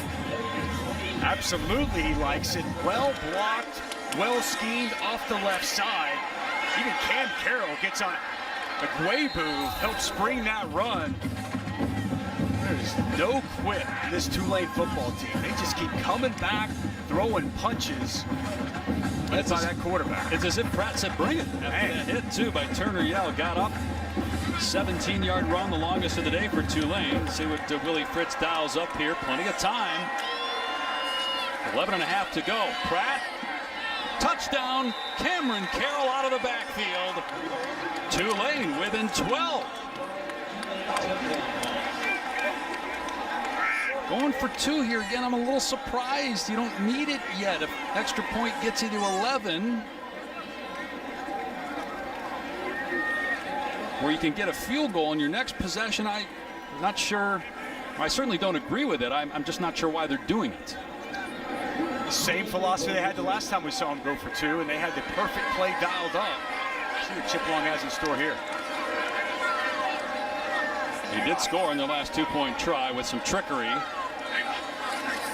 And Pratt stumbles and falls to the ground, and that ends that play. So it remains a 12-point game, but now you're looking at 3 possessions. Again, just Willie Fritz has won a lot of games, but don't understand why he wouldn't just take the extra point there and keep the pressure on that Oklahoma offense to respond. But Tulane's offense getting things done. It's still 2 possessions, even with the failed 2-point conversion. But if you just kick the extra point there, 11, it's going to be a touchback. Oklahoma will start in the 25. And we saw a very similar concept in the first quarter. Running back going to be out of the flats, going to get him matched up on a linebacker, Deshaun White. You'll see Deshaun White come in conflict with his corner. They bump into each other. White can't get over the top. Carroll wide open in the end zone. Second time with that play design. The exact same result, a touchdown for this Green Wave offense. There's Alex Grinch, the D coordinator. We talked a lot about the leadership of Spencer Rattler. Well, that's tested right now. How will he handle this? How will his teammates handle this moment? Things haven't gone the way they thought things would go here in the second half. Looked like Oklahoma was going to blow them out. Tulane right back in it. Run play to the right. And Brooks is wrapped up after a short game. Nick Anderson, who was injured earlier but back out there, made the tackle. We saw we know the interception from the previous possession, but it was also the intentional grounding. That was for Spencer Rattler. From a leadership standpoint, you'd like to see him respond in this drive. Led the Big 12 in touchdown passes a year ago, threw only 7 picks last year, 2 in this game. Rattler from the pocket, and the pass is caught by Hall, but he hit the ground, so it's only a 4-yard gain. This is the biggest play of the game right here. 3rd down and 5 from the Oklahoma 30. This is where Heisman candidates convert, right? No doubt. This is one of those plays in the 4th quarter. Feel like you should be ahead more than you are. Got 3rd and 5, and find a way to convert. Marvin Mims, a lot of action early. You're right, he's been quiet since. Now a penalty flag, false start, mental error by the Sooners. False start, number 71. Offense, 5-yard penalty. Still 3rd down. It's on Anton Harrison, the left tackle. So now it's 3rd down and 9. And based on where they're placing the ball, technically it's 9, but it's more like 10. Just outside the 25, have to get to the 35. Marvin Mims working out of the slot, bottom of the screen. It's not gone to him here as of late. Big opportunity, big spot for Spencer Rattler. Try to locate Marvin Mims. Play clock is down to 3. Pressure coming off the edge. Rattler's pass caught for a 1st down by Stogner. Rattler going to Stogner on 3rd down to move the sticks. Such a big target. 6'6", 250 plus pounds. Nice poise in the pocket by Spencer Rattler. He locates his big tight end. Stogner might be banged up too. Gonna go back to the ground game. A ton of room here for Brooks. Out to the 45 for 8 yards, brought down by Anderson. Brooks, a 2-time 1,000-yard rusher. Took last year off, opted out in 2020 because of COVID-19. And Brooks, impressive so far in this game, 7 yards a carry. Key block there by Eric Swinson, getting his man on the ground, helping spring that run by Kennedy Brooks. Now the Sooners milking the clock here. The lead is 12, 9 minutes to go. Oklahoma plays Western Carolina next week. Then Nebraska comes here. Hand it off again. Brooks able to get out of an ankle tackle. And nice moves, getting the 1st down near midfield. Refuses to go down on the initial contact. Tough physical piece of running by Kennedy Brooks. Lost his shoe trying to get out of that ankle tackle attempt by Williams. Oklahoma's Big 12 opener will be against West Virginia September 25th. They have the Texas game October 9th. They have Iowa State home, and Bedlam will be in Stillwater on November 27th.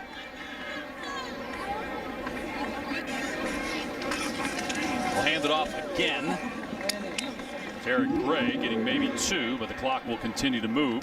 Up next on ABC, right here, it's Bama, Miami. You look at some of the other games over the course of the weekend. Any way that the number 1 team in the country, see them going down to De'Aaron King and the Canes? I don't think they lose, but I think it's like a 21-point Line, I mean, massive favorite for Alabama. I think Miami gives them a game. I think that they're highly competitive, more so than what a lot of people think. 2nd and 8. Rattler's pass is caught. And first down after the catch. Brian Darby showing some good moves. Moving the ball down to the 38. You know, Dusty, in that Alabama-Miami game, I've always felt if talent isn't quite equal, Alabama has to do something to help you. They have to do something uncharacteristic to their nature, and then you have to capitalize on it. Be interesting to see if Miami can do that if Alabama gives them a couple of gifts. De'Aaron King has to be healthy, right? That's no doubt. Huge key. Rattler. Hazelwood with the first down. Oklahoma trying to put it away here and march down the field and get a touchdown. Out the midway point of the 4th. Tom, that's a good sign to me, watching Hazelwood take that screen and look as spry as he does in the open field. Again, still trying to battle his way back after a last year offseason torn ACL. He's looked good at times here today. Yeah, he's shown some lateral agility. That's usually where you're a bit hesitant, but he looks explosive back to 100%. And again, no knee brace for the first time in a while.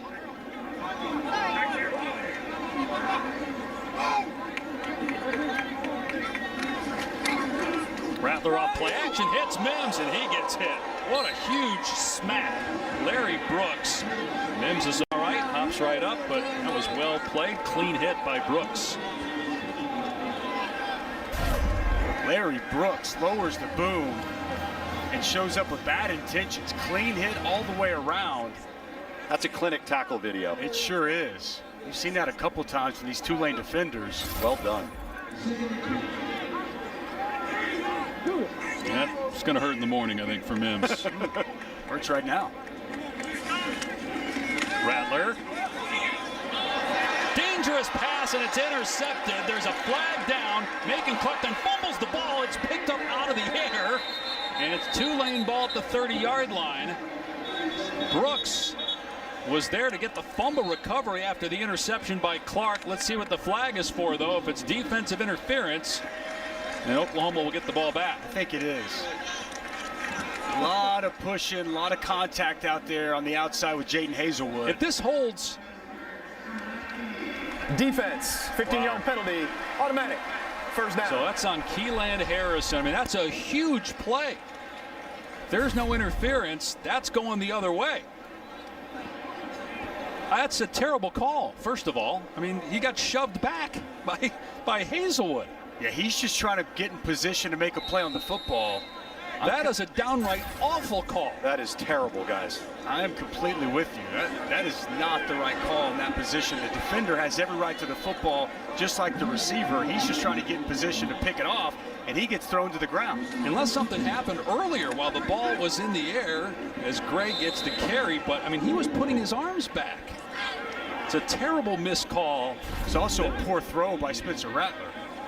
Just putting it up there. I mean, he's not even touching him. He's completely shoved back by Hazelwood. It's a complete missed call that maybe, who knows, might cost Tulane the game. Tulane's got the ball at the 30-yard line with 7 minutes to go if they don't throw that flag. Yes, you still got to score 2 touchdowns, but now Oklahoma could put it away with a score.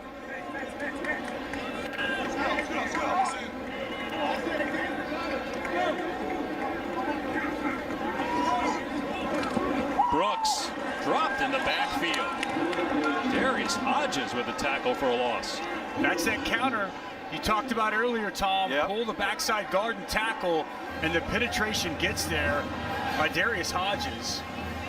Set up 3rd and long situation. If they can hold them to a field goal here, it stays a 2-possession game.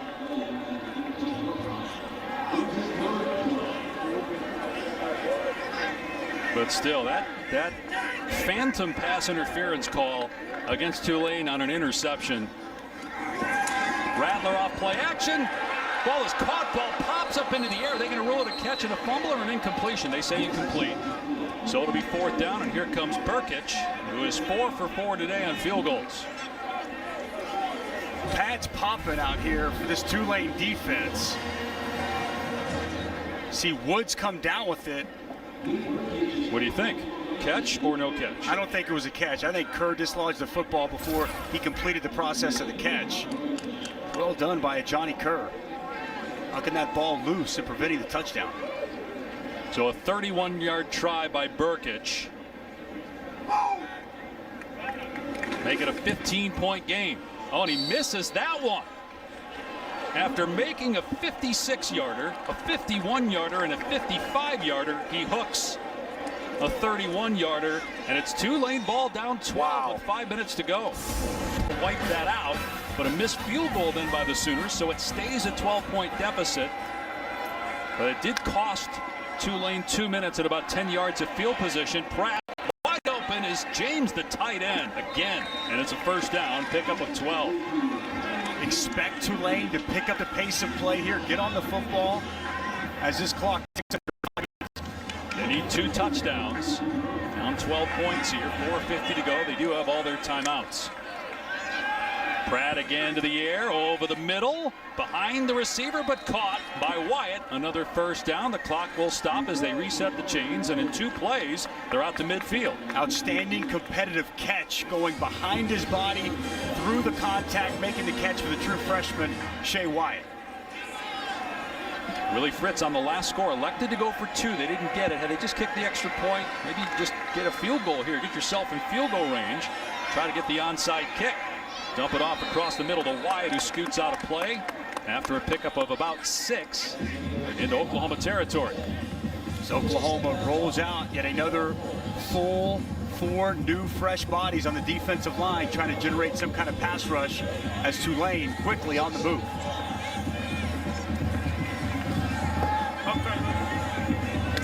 Second and 5. Pratt finds some running room off that left side, slides after he gets the first down. It's where the ball is when you start that slide, but he's still got enough to move the chains to the 45 of Oklahoma. 4 minutes to go.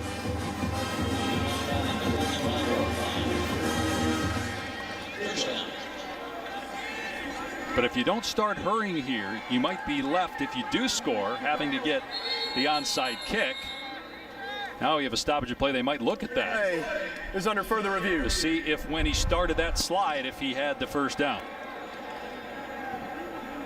47 to go. Now they did overturn the ruling on the field. You can see here where he starts his slide. That's where he spot the ball. So yard and a half short. Third down and 2 in Oklahoma territory with all of its timeouts, down 12, needing 2 touchdowns. Big hole off the left side of that offensive line for Carroll. First down. The clock will stop to reset the chains inside the 40. Time of the essence. Michael Pratt got to do a good job of getting his offense, get the play set, get it called, get this ball snapped as quickly as possible. 3:20 and counting. Not just 2 scores down, 2 touchdowns down after missing the failed 2-point conversion on the previous touchdown. Pratt off play action, got a man. It's caught inside the 20-yard line. Down inside the 10 is Tolles, and it'll be first and goal. How about Pratt? This guy's been hit double-digit times, been injured a couple times, and he's standing in the pocket and throwing 30-yard completion. He didn't hear no bell, and a dime right there as Woody Washington, good coverage, but a better throw and catch from Pratt to Tolles. So first and goal. Spears gets the call here, wrapped up at the 5 by Guebu. And Graham, clock is moving, 2:45 and counting, second and goal. What a dart, guys. Unbelievable. The perseverance and the toughness. You know, he talked about physical attributes with Michael Pratt, just a freshman again, but the mental toughness today has been astounding. Well, how about the whole team? Again, practicing in Birmingham all week after having to evacuate New Orleans. This game originally was at Yulman Stadium on campus. Pratt from the pocket, throws complete, upended at the 1, into the end zone is Wallace. Touchdown Tulane. The Green Wave ain't done yet. That was an 8-play, 80-yard drive in less than 3 minutes. The extra point is good. And absolutely. Glover will kick it off. Setting up here for the onside kick. Let's see what they do. And it's touched initially by Oklahoma, but then 3 Tulane players jump in there, led by Larry Brooks, and Tulane's got the ball. Wow. They recover the leads. And here they are in Norman with an opportunity to win the game. Pratt off play action, in trouble, forced out of the pocket, got outside the pocket and throws it away, so no grounding. It'll be 2nd and 10. Good inside pressure there by the defensive tackle, Perion Winfrey. Haven't called his name many times today, but a timely pressure forcing the out-of-bounds throw by Michael Pratt. Tulane needs to be methodical here, guys. They don't need to get greedy. You can still run the ball, too, in this situation. Yep. Have your timeouts. They'll throw it here. Pratt. And through the hands of Carroll. Would have been a short gain, but incomplete. 3rd and 10.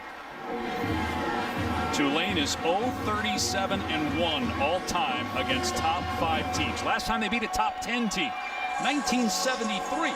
They beat a top 25 team last year, Army. That's the first time in 30 years they've beaten a ranked team. That tells you how far this program has come under Willie Fritz. Can they knock off the Sooners on the road? They got to make something happen here, though, on 3rd and 10.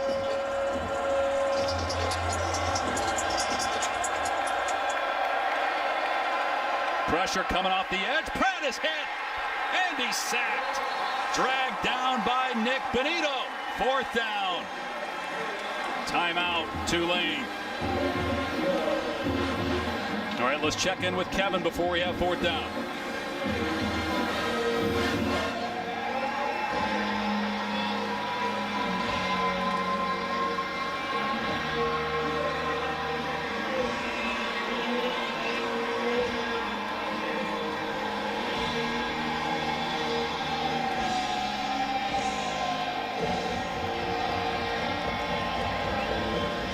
All right, guys, appreciate it. 4th and 13. What do we expect here? Obviously, Oklahoma knows what's coming. So if you're Tulane, how do you come up with something creative enough to keep the drive going? Well, I expect Alex Grinch going to try to bring some pressure. We've seen them be able to get home these last couple of plays, and you see a lot of man-to-man coverage these spots from Oklahoma defensively. So try to run some kind of man beater here, Lugs, if you're Tulane, and give Michael Pratt an opportunity to locate a target down the field. Well, and you got to be careful, Dusty. If you decide to bring pressure and you go cover 0, you have nobody to account for the quarterback. And if the quarterback sees the open door, the backs to the Oklahoma defenders will be turned. So I don't think they go all out 0. They might bring some games and pressure up front. Correct. But if you're Tulane on offense and you're Willie Fritz and that offensive staff, everybody has to get at least a yard behind the line to gain.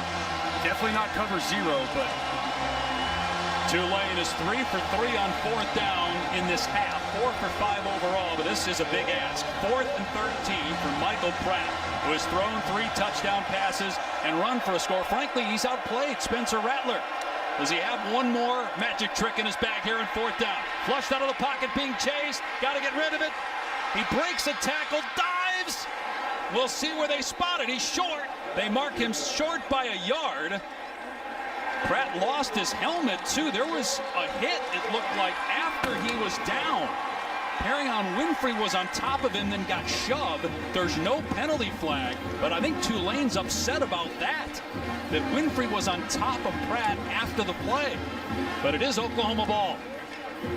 A yard short. The field is that the runner was short of the line of gain. Ball will be turned over on downs. 1st down, Oklahoma. Let's see what Oklahoma does. They just keep it on the ground here. And Brooks with running room across midfield and a huge play on 1st down. Great job up front to spring Brooks for about 8 yards. Timeout Tulane, 1 remaining. A real tall order now for that Tulane defense to try to keep Oklahoma from getting that 1st down. And if they do, the game basically is over. Let's answer the Aflac trivia question. So, how many championships? You hit it since the Big 12 started play in 1996. 3 is the right number. I was thrown off because we had Nebraska win championships, I believe, in 94, 95, 97. So when it said it was formed in 94, but they didn't start playing until 96, that was where I initially thought 5. But if you go from 96, clearly 3 the correct answer. Definitely a little bit of a trick question there on week 1 here. They're trying to test us. That Oklahoma math gets Dusty every time. All right, so here comes Rattler and company, 2nd down and 2. 1 timeout left for Tulane. So a first down for the Sooners ends this one for all intents and purposes.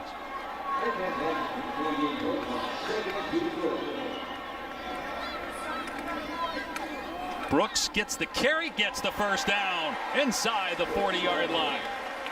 So it looks like the Sooners will escape, but it was not easy to close out this Tulane team here today. Not easy whatsoever. Inspired effort. Nice piece of running there. Jump cut, good vision, and then the explosiveness through the hole to get a much-needed first down to ice this game away. But, man, Oklahoma was in a fist fight. Find a way to win the game, which at the end of the day, that's the object of this. But how can you not walk away and really respect this Tulane Green Wave football team, all the things they've been through, and to come in here with a crazy week and to play the way that they have, an inspired brand of football, just speaks to the job Willie Fritz has done since he's taken over that job. Rattler takes a knee. He'll do it one more time. Tulane not going to use, or they will use a timeout there. Okay.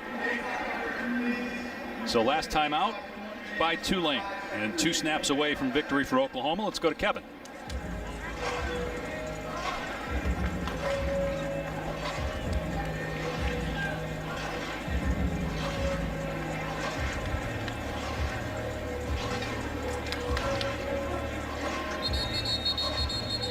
All right, so we talked to Kevin about Tulane, and, you know, the Americans got to watch out. This is a good Tulane team. But if you're an Oklahoma fan, how concerned are you? Because there were people talking national championship before today. Does this change? I think everybody's been talking national championship. I mean, look, there's a lot of things that need to get cleaned up, need to get corrected. I think it starts with Spencer Rattler. Had some throws that have you kind of scratching your head. And then defensively, clearly, Alex Grinch not going to be happy when he goes back and looks at this tape. They found a way to win this football game, but there's going to need to be massive improvement from this week as they move forward if they're going to reach the aspirations that they have for this season. Well, you know what, guys? Let's go back to the 2014 season. If you recall, Ohio State gets throttled by Virginia Tech in week 1. Dave, if you remember, you and I had Virginia Tech the following week versus East Carolina. Lincoln Riley was the offensive coordinator. East Carolina beats Virginia Tech. Fast forward to the end of the year, Ohio State's a national champion on their 3rd quarterback. Well, it's still possible, Luke. The goals are still out there in front of them, but you bet. This is going to be clearly a tape that Lincoln Riley, Alex Grinch, all these coaches on this staff use as a teaching tool and a way to get better. Because after watching this today, Oklahoma not clearly where they need to be. Well, again, you could make the case that their Heisman Trophy favorite was outplayed today by Michael Pratt, who had more touchdown passes. Now, Pratt did have the fumbles, but no interceptions. Rattler threw 2. But Oklahoma wins, so you'd rather be able to sit there and critique your team in victory rather than losing a game at home against an unranked team. For Dusty Dvorak, Tom Luganville, Dave Pasch saying so long from Norman.